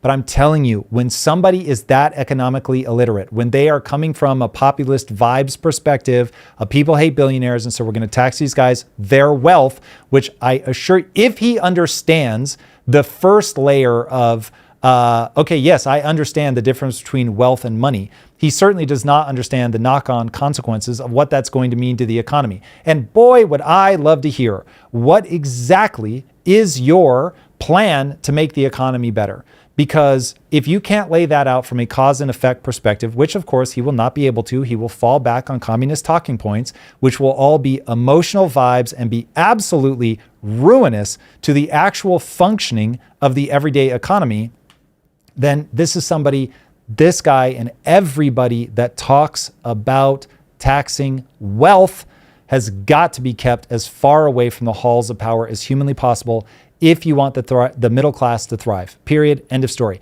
If you want the middle class to thrive, I better hear all kinds of talk about you're going to tighten up the border. I better hear all kinds of talk about we're not going to keep importing cheap labor. I better hear all kinds of talk about we need to be fiscally disciplined. I better hear all kinds of talk about we've got to get rid of fraud in the government. We cannot have people fleecing us simply because we are the world's reserve currency and we can run these insane deficits. And now people are just taking insane advantage of that. I better hear what is the plan? Do you understand why Hamilton had the thesis that he had about when you're in a position where you don't have good manufacturing, you are going to have to protect yourself from other countries that are. You have to build up your own internal manufacturing base. You're going to have to temporarily use a minor amount of debt, but then you've got to cut that off and let the engine of prosperity do what the engine of prosperity does. Like, if you don't understand why that was true then, why you have to reverse course on so many things to get us back to something that looks more like that today, if you don't understand, he was saying to stop taxing everyday Americans. But who will these guys ask us to say, I'm not a communist, says the DSA. I'm like the Nordic countries. Who do the Nordic countries tax the life out of? The middle class, the working class, the wealthy, everybody. They all get taxed to death. It is the only way to have a broad-based tax enough that you can actually support these policies. So there is no way, and just as a reminder, the corporate tax rate is lower in the Nordic countries than it is here in the US. The US has a problem of having this weird hybrid mix of socialism and capitalism where we end up guaranteeing payments to the corporations through the government. That is so dumb. You have to let corporations die that don't know what they're doing. If you don't let corporations die, if you start taking stakes in companies like Trump is doing, which is suicidal, absolutely stupid, immediately stop. If you are trying to make everything in the world free by breaking the engine of prosperity and trying to tax the very people who create the jobs and create the industry and the innovation, like you're going to reduce the tax base, as has been proven over and over throughout history. So we have a set of very difficult things that we must do before us that require discipline, that require a focus on the middle class, that require us to get the cost of housing down, that require us to make it possible to save your way to prosperity instead of gambling your way to prosperity. They are knowable things. They're straightforward. They're not going to be politically easy, but they are the real things. And so anybody that is beating the populist drum, if we vote them into office, we are unfortunately going to get what we deserve, which is an economy that slides ever more into socialism, which will be worse, take in less tax dollars, which will require us to print more money, which will cause the banks, the central banks the world over that are already running away from our debt and into gold to do so faster. Then it will cause people to actually understand the economy, to start buying gold, to get out of US debt, which then puts you in this insane spiral. Tom, I don't understand how you said all that and you just haven't described the economy right now. We are increasingly more socialist. We are collecting less than tax revenue. We are increasing the deficits. We are losing our spot as the global reserve currency. We are having the central banks print right that. All that is happening today, right now, currently. Yes. I did explain why it's happening today. So what do you mean I'm not explaining the economy? Because you're saying if we elect these people, we're just going to have an economy that's increasingly more socialist. So you're saying you want somebody to break the current trajectory that we're already on? Yeah. So I'll give you an analogy. Let's say that you are a couples therapist and there's two couples therapists. The couple's in trouble. And part of the reason that the couple's in trouble is that the husband's beating the wife. And you're like, we need to have less domestic violence. No, because this cuts through all the bullshit. Mm-hmm. And I'm going to keep using this example because there's nowhere to hide, because this is what's happening. Okay. So in this, the politicians are the husband, the wife is the middle class. And you've got a husband, let's call him a Republican or Trump, and he's clearly beating the wife. This is a bad idea. And he's going, okay, but hold on. I want my wife to be happy and healthy. I need to beat her a little bit so that I can get everything moving in the right direction. I can tariff, I can do all that stuff. I can get things back. I'm going to buy some of these companies. Like therapists like, hold on. That's beating your wife. When you hit her like that, that's bad. We don't want to do that. Oh, even with my open hand? Yes. Even with your open hand. Then the other husband that she's considering marrying, which is better than saying the other therapist, the other husband that she's considering getting in a relationship with is like, I have a rubber mallet. And it's not wood, Drew. It's a rubber mallet. But I am admittedly going to put her hand on the table and smash it with the rubber mallet.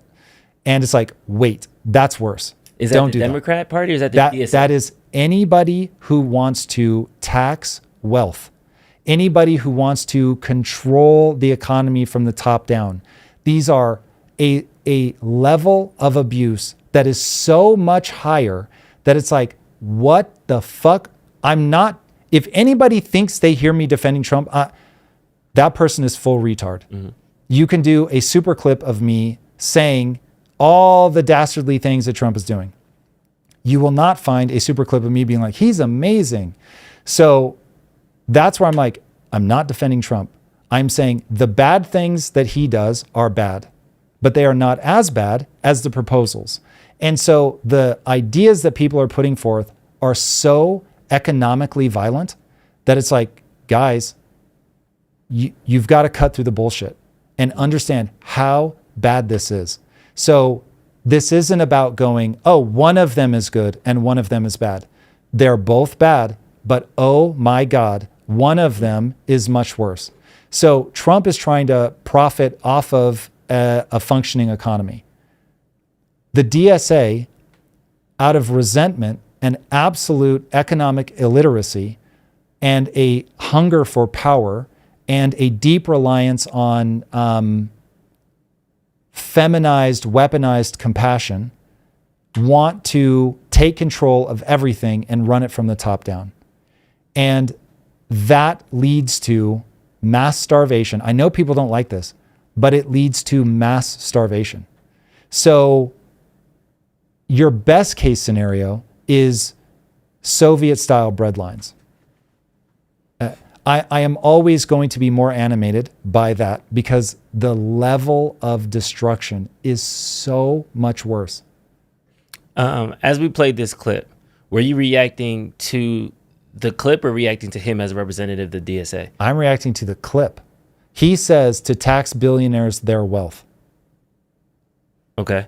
Because I want to break a couple things down. Because in the clip, he talks about holding the Trump administration accountable. Which I said I liked. Yep, cool. Then he talked about the tariff refund policy. We haven't talked about tariffs on the show in a while. How do you feel about the tariff refund policy and how certain corporations got it, certain didn't? It's almost certainly true that what the government should be doing is passing laws so that Trump doesn't have to do this outside of the system thing that he's doing. So he's going about the right thing in the wrong way. So did the Supreme Court do the right thing by the letter of the law? I haven't looked closely enough at the law to know the answer to that. So I'll just assume that they did. Now let's talk about fundamentally, what does the country have to do? I was in the UK recently and I saw BYD as a car company now more frequently than I saw traditional British car companies. Now, it's anecdotal, could have been the neighborhood, whatever. But the fact that they let BYD into the UK is one example, I would imagine, among many of where they're letting China undermine their ability to manufacture. That is a terrible idea. It was a terrible idea back in the 90s, but we couldn't see it clearly. And so we ran the experiment of what does it look like when you go, the whole world is going to hold hands forever. And since the whole world is going to hold hands forever, there's no reason for us to be the manufacturer. Let's go where the labor is cheaper, and then we'll teach them how to manufacture. So we send over a couple smart people. They teach them how to do it. And then we bring our smart people back and we let them do their thing. And then we all get a much cheaper iPhone. And the fact that people try to commit suicide at Foxconn, let them put up the nets. So we don't have to deal with that. We'll let them do that. And then we all benefit from the things that are cheap. But over time, you begin to realize, our middle class is weakening. And our middle class is weakening for a very specific reason. That very specific reason is they don't have good jobs that match their desire and their skill set. And we're forcing everybody into an elite pipeline, meaning highly educated, academic pursuits. So they are not moving electrons in the real world. They are ideation. And so there's not enough jobs for people to ideate. So then those people become revolutionaries and the middle class suffers ever the more because you get things like the woman, Tracy Rosenthal, who ends up doing everything she can to bankrupt her landlord, who almost certainly was, if my understanding of the story is correct, he's an immigrant trying to make ends meet, owns a building. I don't know if he owns multiple, but the odds that he's like some wealthy billionaire are effectively zero. And so in terms of take-home pay, on paper, he might be worth more money because he owns the building. But in terms of like actual equity in the building, like how much does he own there? Anyway, you get that and a whole bunch of other things that end up eviscerating the middle class. Too much debt for them because of college, can't afford a house because of things we've talked about 1,000 times before. And so all of this has to do with this globalized view of what the world should be. And when you hear somebody like El Sayed, he didn't in this clip, but when you hear him talk about borders, immigration, and all of that, that's somebody who, through what I'll call weaponized compassion, is undermining the middle class further. Because now, instead of outsourcing it to China, you just bring cheap labor into the US. But you still have American citizens now that either can't get a job or they can't get a job that pays enough for them to actually feed a family. And so all of these economic perturbations are racing in the wrong direction from El Sayed personally. He is very clear to say he's not the DSA, but they have violently overlapping ideologies and policies. So to me, that is a distinction without a difference. But he is putting forward very specific policies that you can point to and say, this will be worse for workers. This will be worse for the middle class. And to me, you can just take them literally policy by policy to show how this is nonsensical. On to the next one was holding RFK responsible for doging the FDA through his leadership at the HHS. That's where he had the explosive diarrhea with the lettuce and stuff like that.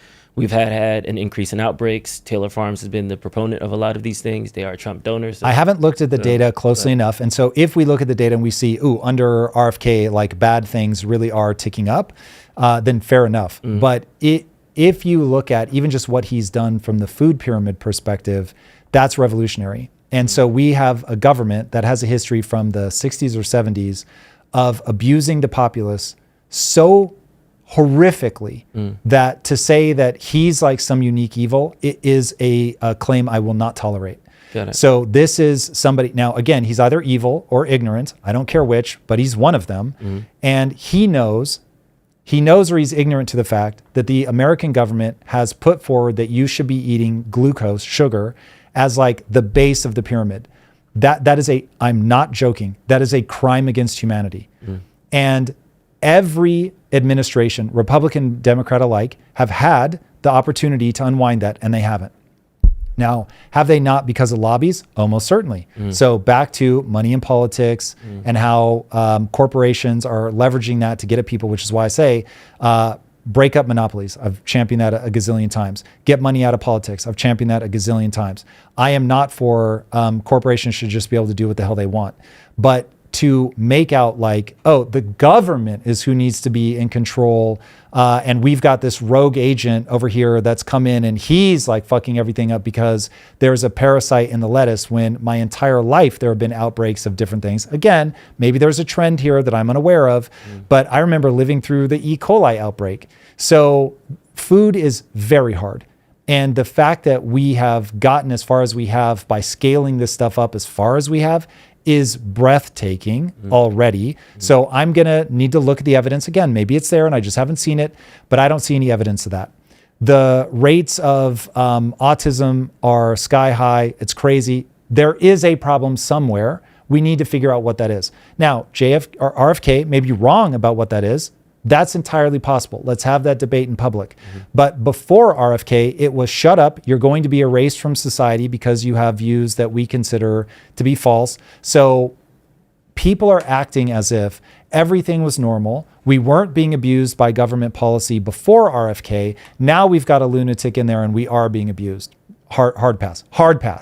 So this is not me saying RFK is right about everything. I don't know if vaccines have anything to do with autism whatsoever. But that is certainly an area where having somebody that has a heterodox view, I'm all for. Give me more heterodox views on that kind of stuff. Couldn't we use this analogy, though, of the open hand versus the rubber mallet again, of in this current administration where we have had an increase in outbreaks, this is a rubber mallet in this specific Yes, if that really is true, I would be all for that. And if people are saying, listen, RFK is provably doing bad things, great, like go after it. But when somebody de facto says that, listen, what we finally need is strong, because keep in mind, he wants bigger government, not smaller. So a guy who's like, we need more government, bigger government, more tax dollars, wealth, give us everything. Now we're going to go implement these policies and we've got to hold this guy to account because insert bad thing happened here. It's like, you should always want politicians that have the conviction of their beliefs. If RFK really believes that the things that he's saying, yeah, great. Then that's exactly what you should see. You should get somebody that believes it, pushes the agenda of the thing that they believe is true. If you have somebody that's lying, Fauci, and they are actually taking you down a path and you can prove that they're lying, go after that motherfucker all day. If that's RFK, if RFK is knowingly fucking kids up for some reason because he's in the pocket of Big Pharma or whatever, fuck that kid. Put him in jail. Love it.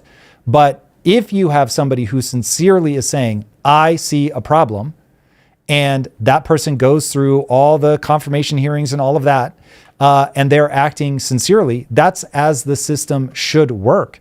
So again, I'm not saying that RFK is right about everything. I don't know. I haven't looked at all of that stuff, but I will tell you that we have been abused by the government so aggressively that you have a population where life expectancy is going down, morbid obesity has set in, the way that they've told us to live, the ways that we have abused the food supply, all of that. have been absolutely horrific. And it has been on the back of science that was blatant manipulation. That fat became the enemy, again, is a crime against humanity because I believe the people were knowingly lying and that the problem was obviously and known to be sugar and they buried it. And so that to me is unconscionable. And so the fact that RFK has spoken for that, the fact that the Trump administration has actually at a minimum gotten that changed, great.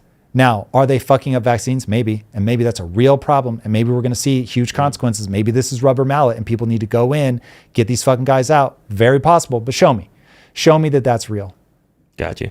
All right, we got a story time with AI and how it got a court case thrown out. I was at the shops yesterday and I overheard two girls talking, and one of them was talking about how she had jury duty and it had gotten canceled and the whole jury had been dismissed because some guy decided, one of the other jurors had decided to go home and put all of the information from the trial that the jury had received into ChatGPT to try to solve the case. And they had to dismiss the whole jury. So, yep. Okay, first, let's be very clear. This is anecdotal. This is overheard. We don't have the firsthand thing, but it's a wonderful thought experiment in terms of what's really going on. What are we going to have to get to through all of this? There is some weird assessment that people have about AI, that AI is like worse than Wikipedia, which is what?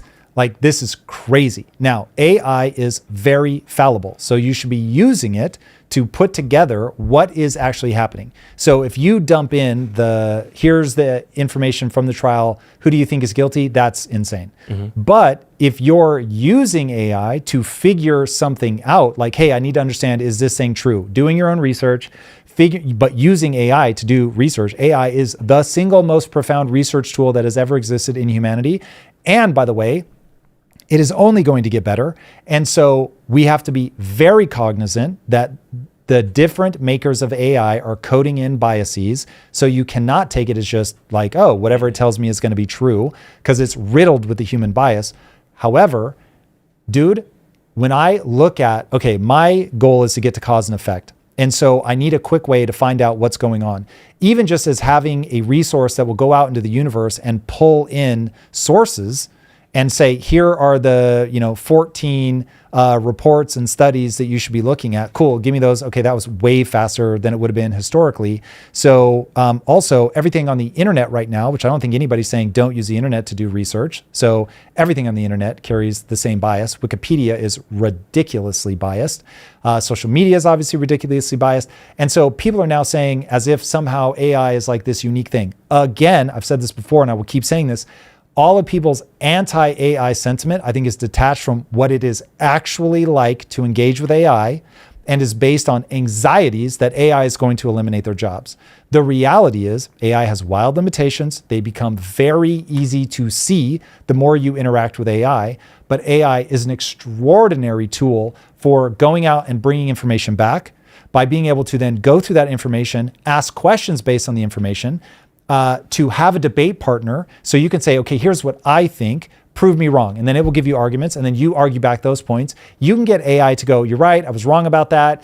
Here's why I was thinking that. Here is the juxtaposition that I did that I shouldn't have done. It will even tell you why it now believes that it's wrong. And so there are ways that you can use AI as a debate partner to sharpen your own thinking. Now, whenever you're saying something where you can't enumerate the cause and effect steps of why you believe that you're right, what the consequences are going to be, then I'm not going to take your information anyway. I need to understand, what are you actually saying? Like, what is the cause and effect? What is the first principles from which you were building up from? But if you use AI to help you build first principles thinking, holy shit. Drew, because I use AI every day in different disciplines, so I'll use it on Kaizen, I will use it on preparing for what's going on in the Iran war, all of that stuff. But I'm not just like, tell me what it is and then I run with it. It's like you're debating it back and forth. You're trying to figure out, okay, what's this? What's, not that. Like we're going to be talking shortly about what's going on in China, how their housing crisis intersects with this lending crisis that they're going through. And so it's like, okay, you're taking a gigantic topic And like, how does it interface with the US? So it is absolutely staggeringly large. And so there are going to be facts as you go through. You're going to need to be like, wait, does that work like that in the US? And then it's like, okay, here's the information. Here's the data that I'm pulling this from. It's like, that is a miracle of being able to do it.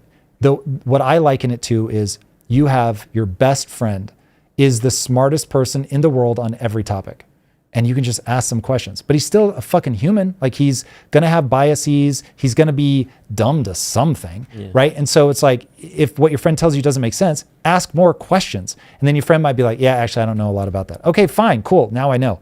So when we march into the future, there will come a day where I will consider it a miscarriage of justice if my jury isn't forced to dialogue with AI. Where I'll be like, wait, you let 12 people that don't know anything about whatever, insert thing that I'm being accused of here. 30-06 bullet ballistics? Perfect. I'm not sure why, but okay. So bullet ballistics, blood splatter, whatever. And so now it's like, hold on.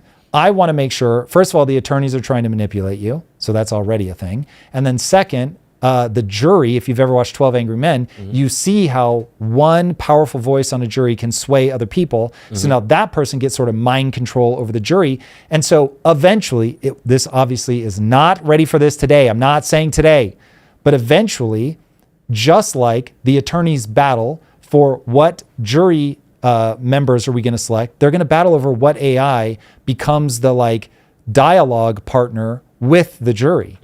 And so, yeah, like we're going to get to a point where AI is the closest thing to an arbiter of truth that we're going to get. Now, I don't think any of us ever want to fully remove humans from the equation, because that's just not how human life works. But having AI there to be able to help parse information or say what something means, I think will be very important. And then for people to know that they can argue back. Yeah, we'll see the future of the adoption of AI in different industries and how it becomes normalized in different sects of society. So this was just really interesting. Yes, and the future of AI is going to be very surprising, very weird, and it is going to touch areas of our lives that we are not yet thinking about, up to and including right now, this gets a jury dismissed. In the future, I think there will be other things related to AI, either not using AI goes rogue, AI pulls information from some crazy site and people disagree with it. Like, all of that is going to get in the mix. And there will be a day where it will be considered a hot topic of debate that they're not allowing AI in the courtroom. So get ready for that. Yeah, there's been a litany of stories about crime offenses this week, starting with the New Mexico House leader, Cheryl Williams Stapleton, convicted of diverting public education funds to her friends and getting kickbacks. Massachusetts Mayor Brian DePena, charged for stealing COVID relief funds. NJ Councilwoman Gina LaPasha, charged for faking signatures to qualify for the ballot. Georgia Rep. Sharon Henderson pleaded guilty to stealing COVID funds. Missouri City Executive Philip Levoda indicted for bribery charges. Vice Mayor Columbus, Mississippi, Joseph Mikens, charged for rigging a city contract bid to be awarded to his own company. That last one's funny. The party of fraud and corruption. Yeah, so I hate the last little bit because this is obviously they're being selective about pointing out the things that Democrats have done. Broaden it out. It's just right now, man, this is really heartbreaking to see Americans just absolutely mired in a level of corruption that as a kid, I just could not have believed.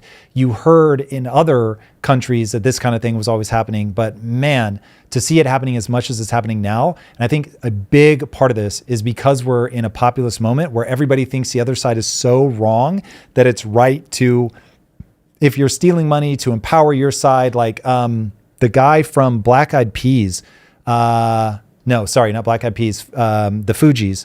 He ended up getting convicted and sentenced to 14 years, I think, in prison for illegally funneling foreign dollars into Obama's election campaign. And so he just reported to prison. And it's like, dude, that is when, and I have no reason to believe that Obama was in on that, just to be very clear. but he faced a trial and got sentenced. So I will assume he legitimately did it. He failed to declare himself an actor of a foreign state. When you believe that it is so right and so just that my side win, that I will do whatever it takes, I will violate whatever law I need to get this across the finish line, that's when people derail. And for me, this is happening on both sides, man. But what we need are people absolutely obsessed with bipartisan uncovering of fraud, uncovering of waste. Like, that should be the single thing that everybody can come together on. And we're not able to come together on that. And we as taxpayers are just being milked. Like, this is so crazy.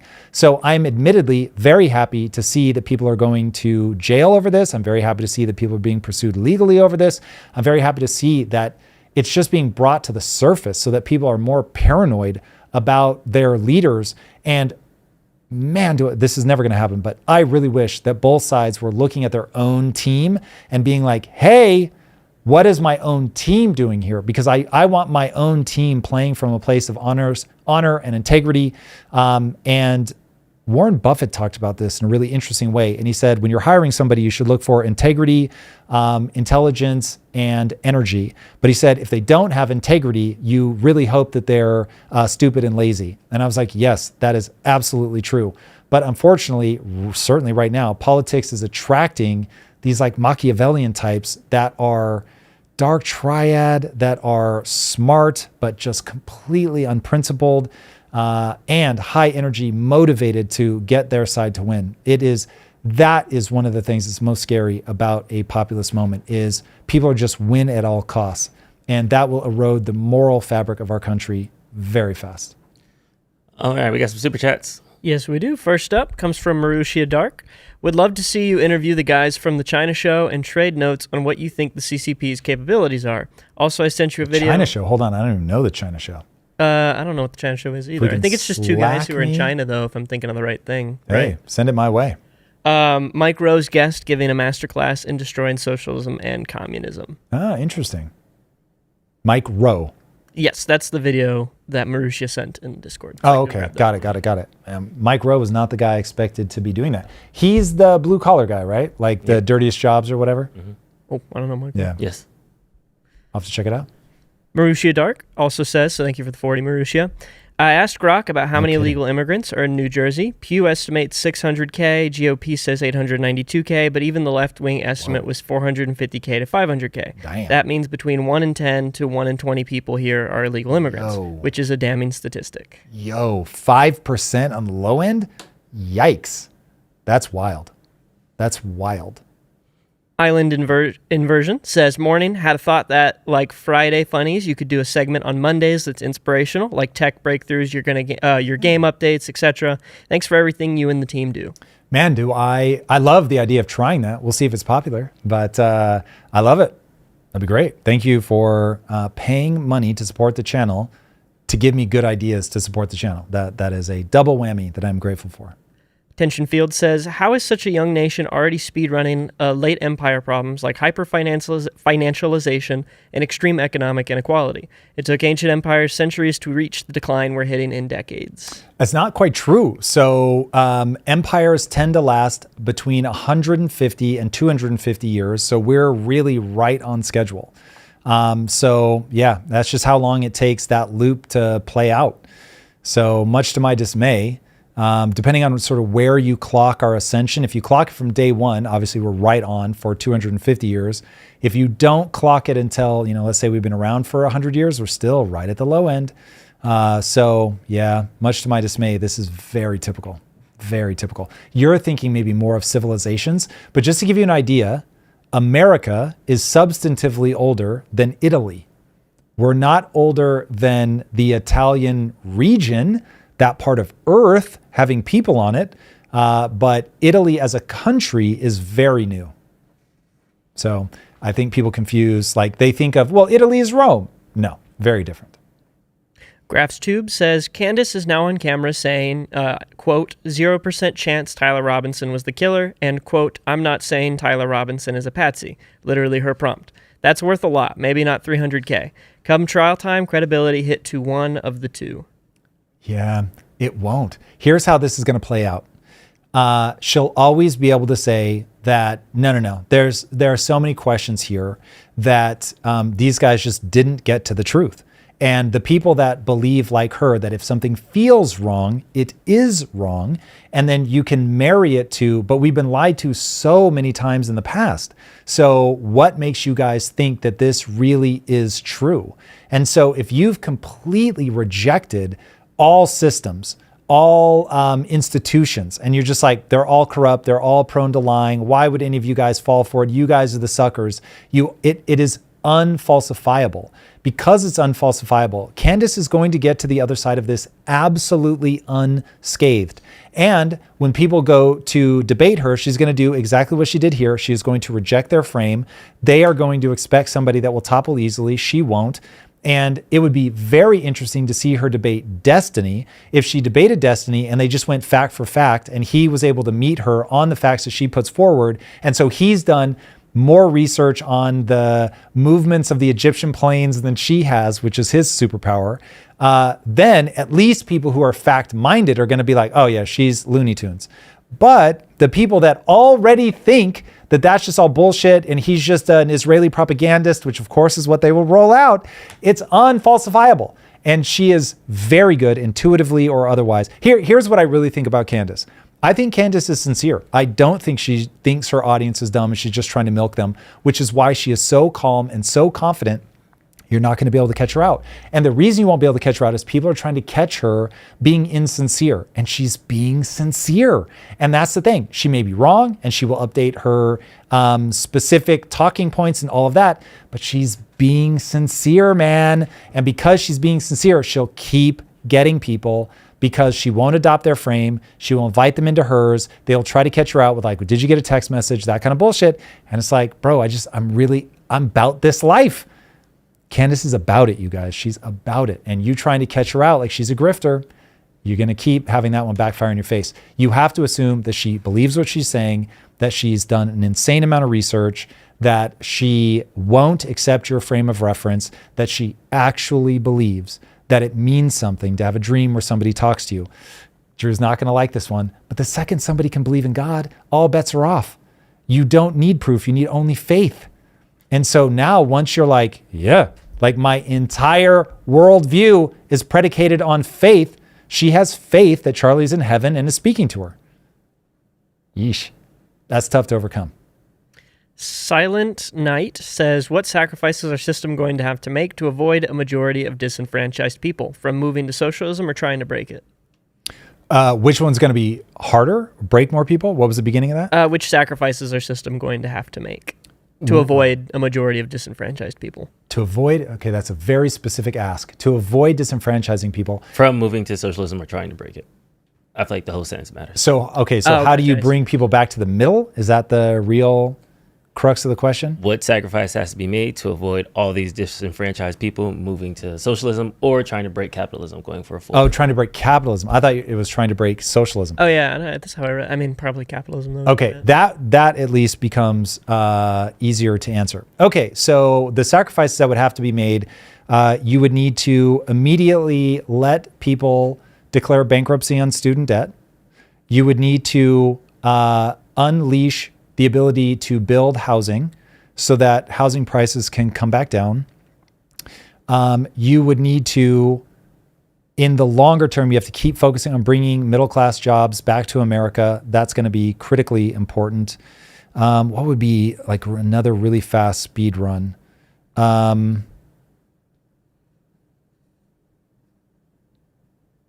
You have to do some austerity. You're going to have to definancialize. That one's too vague. I'll stop there. There are going to be more that you would need to do. That's probably going to look like some of the things that China is doing to incentivize people to hold real assets, to try to create incentive structures where people are able to have sound money, basically, so that you have to put people in a position where they can get a good job and that they can save money as a way to get ahead. And right now, everything is breaking that. The distribution part isn't working. So I don't think that the redistribution of wealth is going to play out the way that people think. And the reason, because Ray Dalio's talked a lot about that. He's like, yeah, you're going to have to redistribute wealth. And it's like, Ray, it won't work. And here's why it won't work. We've created a social belief that people are going to give me something. And you've got to create the social belief that I can get ahead by working hard. Right now, people don't believe that they think working hard is for chumps because you're just enriching the billionaire. So they don't believe that they're going to get ahead. But then they also actually can't get ahead because the things that they think about are just too expensive. And so the things that they think about are housing being the easiest one. And then we have a real cultural battle that we have to fight around families. There's a thing there. We don't have time to go into it now, but there's a thing there about when you create a cultural incentive to be a revolutionary, you're going to create revolutionaries, especially when you have the economic thing to be a revolutionary as well. So overproducing elites, not being able to buy a house, and thinking that having kids is a thing that you either just don't do or you don't do till you're in your 30s or 40s. It's like all of that energy. This is a Heather Heying thing that she's like, what ends up happening, this is Brett Weinstein's wife, if you don't know who she is, when you take all of that energy that used to go into being a mother and the mama bear instinct and all of that, and you then tell that person that you're basically in complete control. You can have as much sex as you want, but you're not going to have kids. What you find is all that mama bear energy goes into, I want to protect the illegal immigrant. I want to protect the environment. I want to protect the, very compassion-driven policy, insert that here. And they bring that mama bear energy fight to that. So then marry that to, I'm an overproduced elite who's drowning in debt, can't afford a home. And now all of a sudden they just go all in on that. And yeah, it is creating distortions, and it's so weird. Remember, I'm married to a entrepreneurial minded woman who doesn't want to have kids, who is like really in that zone, who doesn't want to be put in a box, doesn't want to be told that she can't do, insert thing here.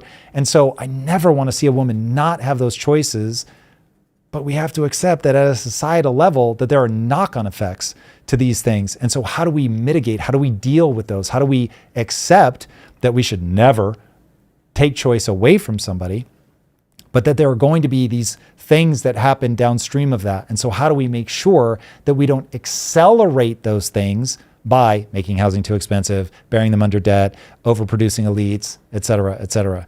So we'd have to unwind those things. All right, that was a very long answer. Riley J. Sixers says, have you heard of Dr. Charles Bueller and Andrew Arigma? They claim they made a propellantless electrostatic propulsion engine that could make a trip to Mars in 3 days if scaled. Chinese bank loan. What? Okay. That would be so close to the speed of light. I am very curious to know what the math is on that. Maybe I'm just way off and it's actually not. And 10% of the speed of light gets you there. I have no idea, but that sounds terrifyingly fast. I would be shocked if that were actually true. But I don't know them and I haven't looked at this. So I am in the realm of vibes. So I'd have to look at it. But I would immediately go to what do the most credible voices say against this thing? But hey, maybe it's the breakthrough we've been waiting for. We'll see. All right, I think we got one more super chat, right? Yeah, we have one more. Last super chat comes from Sedona Bear.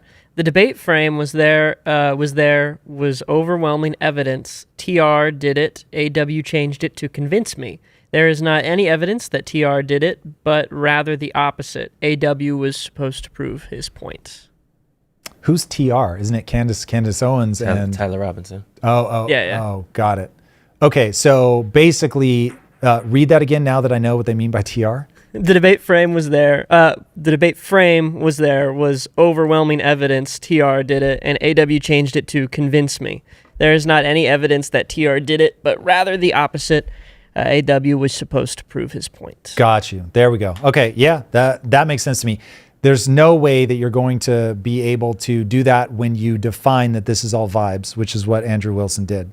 So his definition was something along the lines of, by overwhelming evidence, I mean that I believe that it's self-evident or something like that. And so it was like, wait, you believe, huh? Like, what's the actual, as he would say, positive evidence that you have? That positive evidence hasn't come out yet. So anyway, the trial has to happen before that debate can go forward. It was just crazy, weird timing. This is internet people trying to score internet points. And Candace Owens, from that perspective, I think came out way ahead. That was it for Super Chats. Awesome. All right, boys and girls, thank you so much for joining us once again. Much appreciated. We've got a new masterclass coming out, and it is Thursday, September 10th at 1 p.m. Pacific time for free. It's all free. I will show you how to build a business using AI. Link is in the description. Sign up now, and I will see you guys on Wednesday. Until then, my friends, be legendary. Take care. Peace.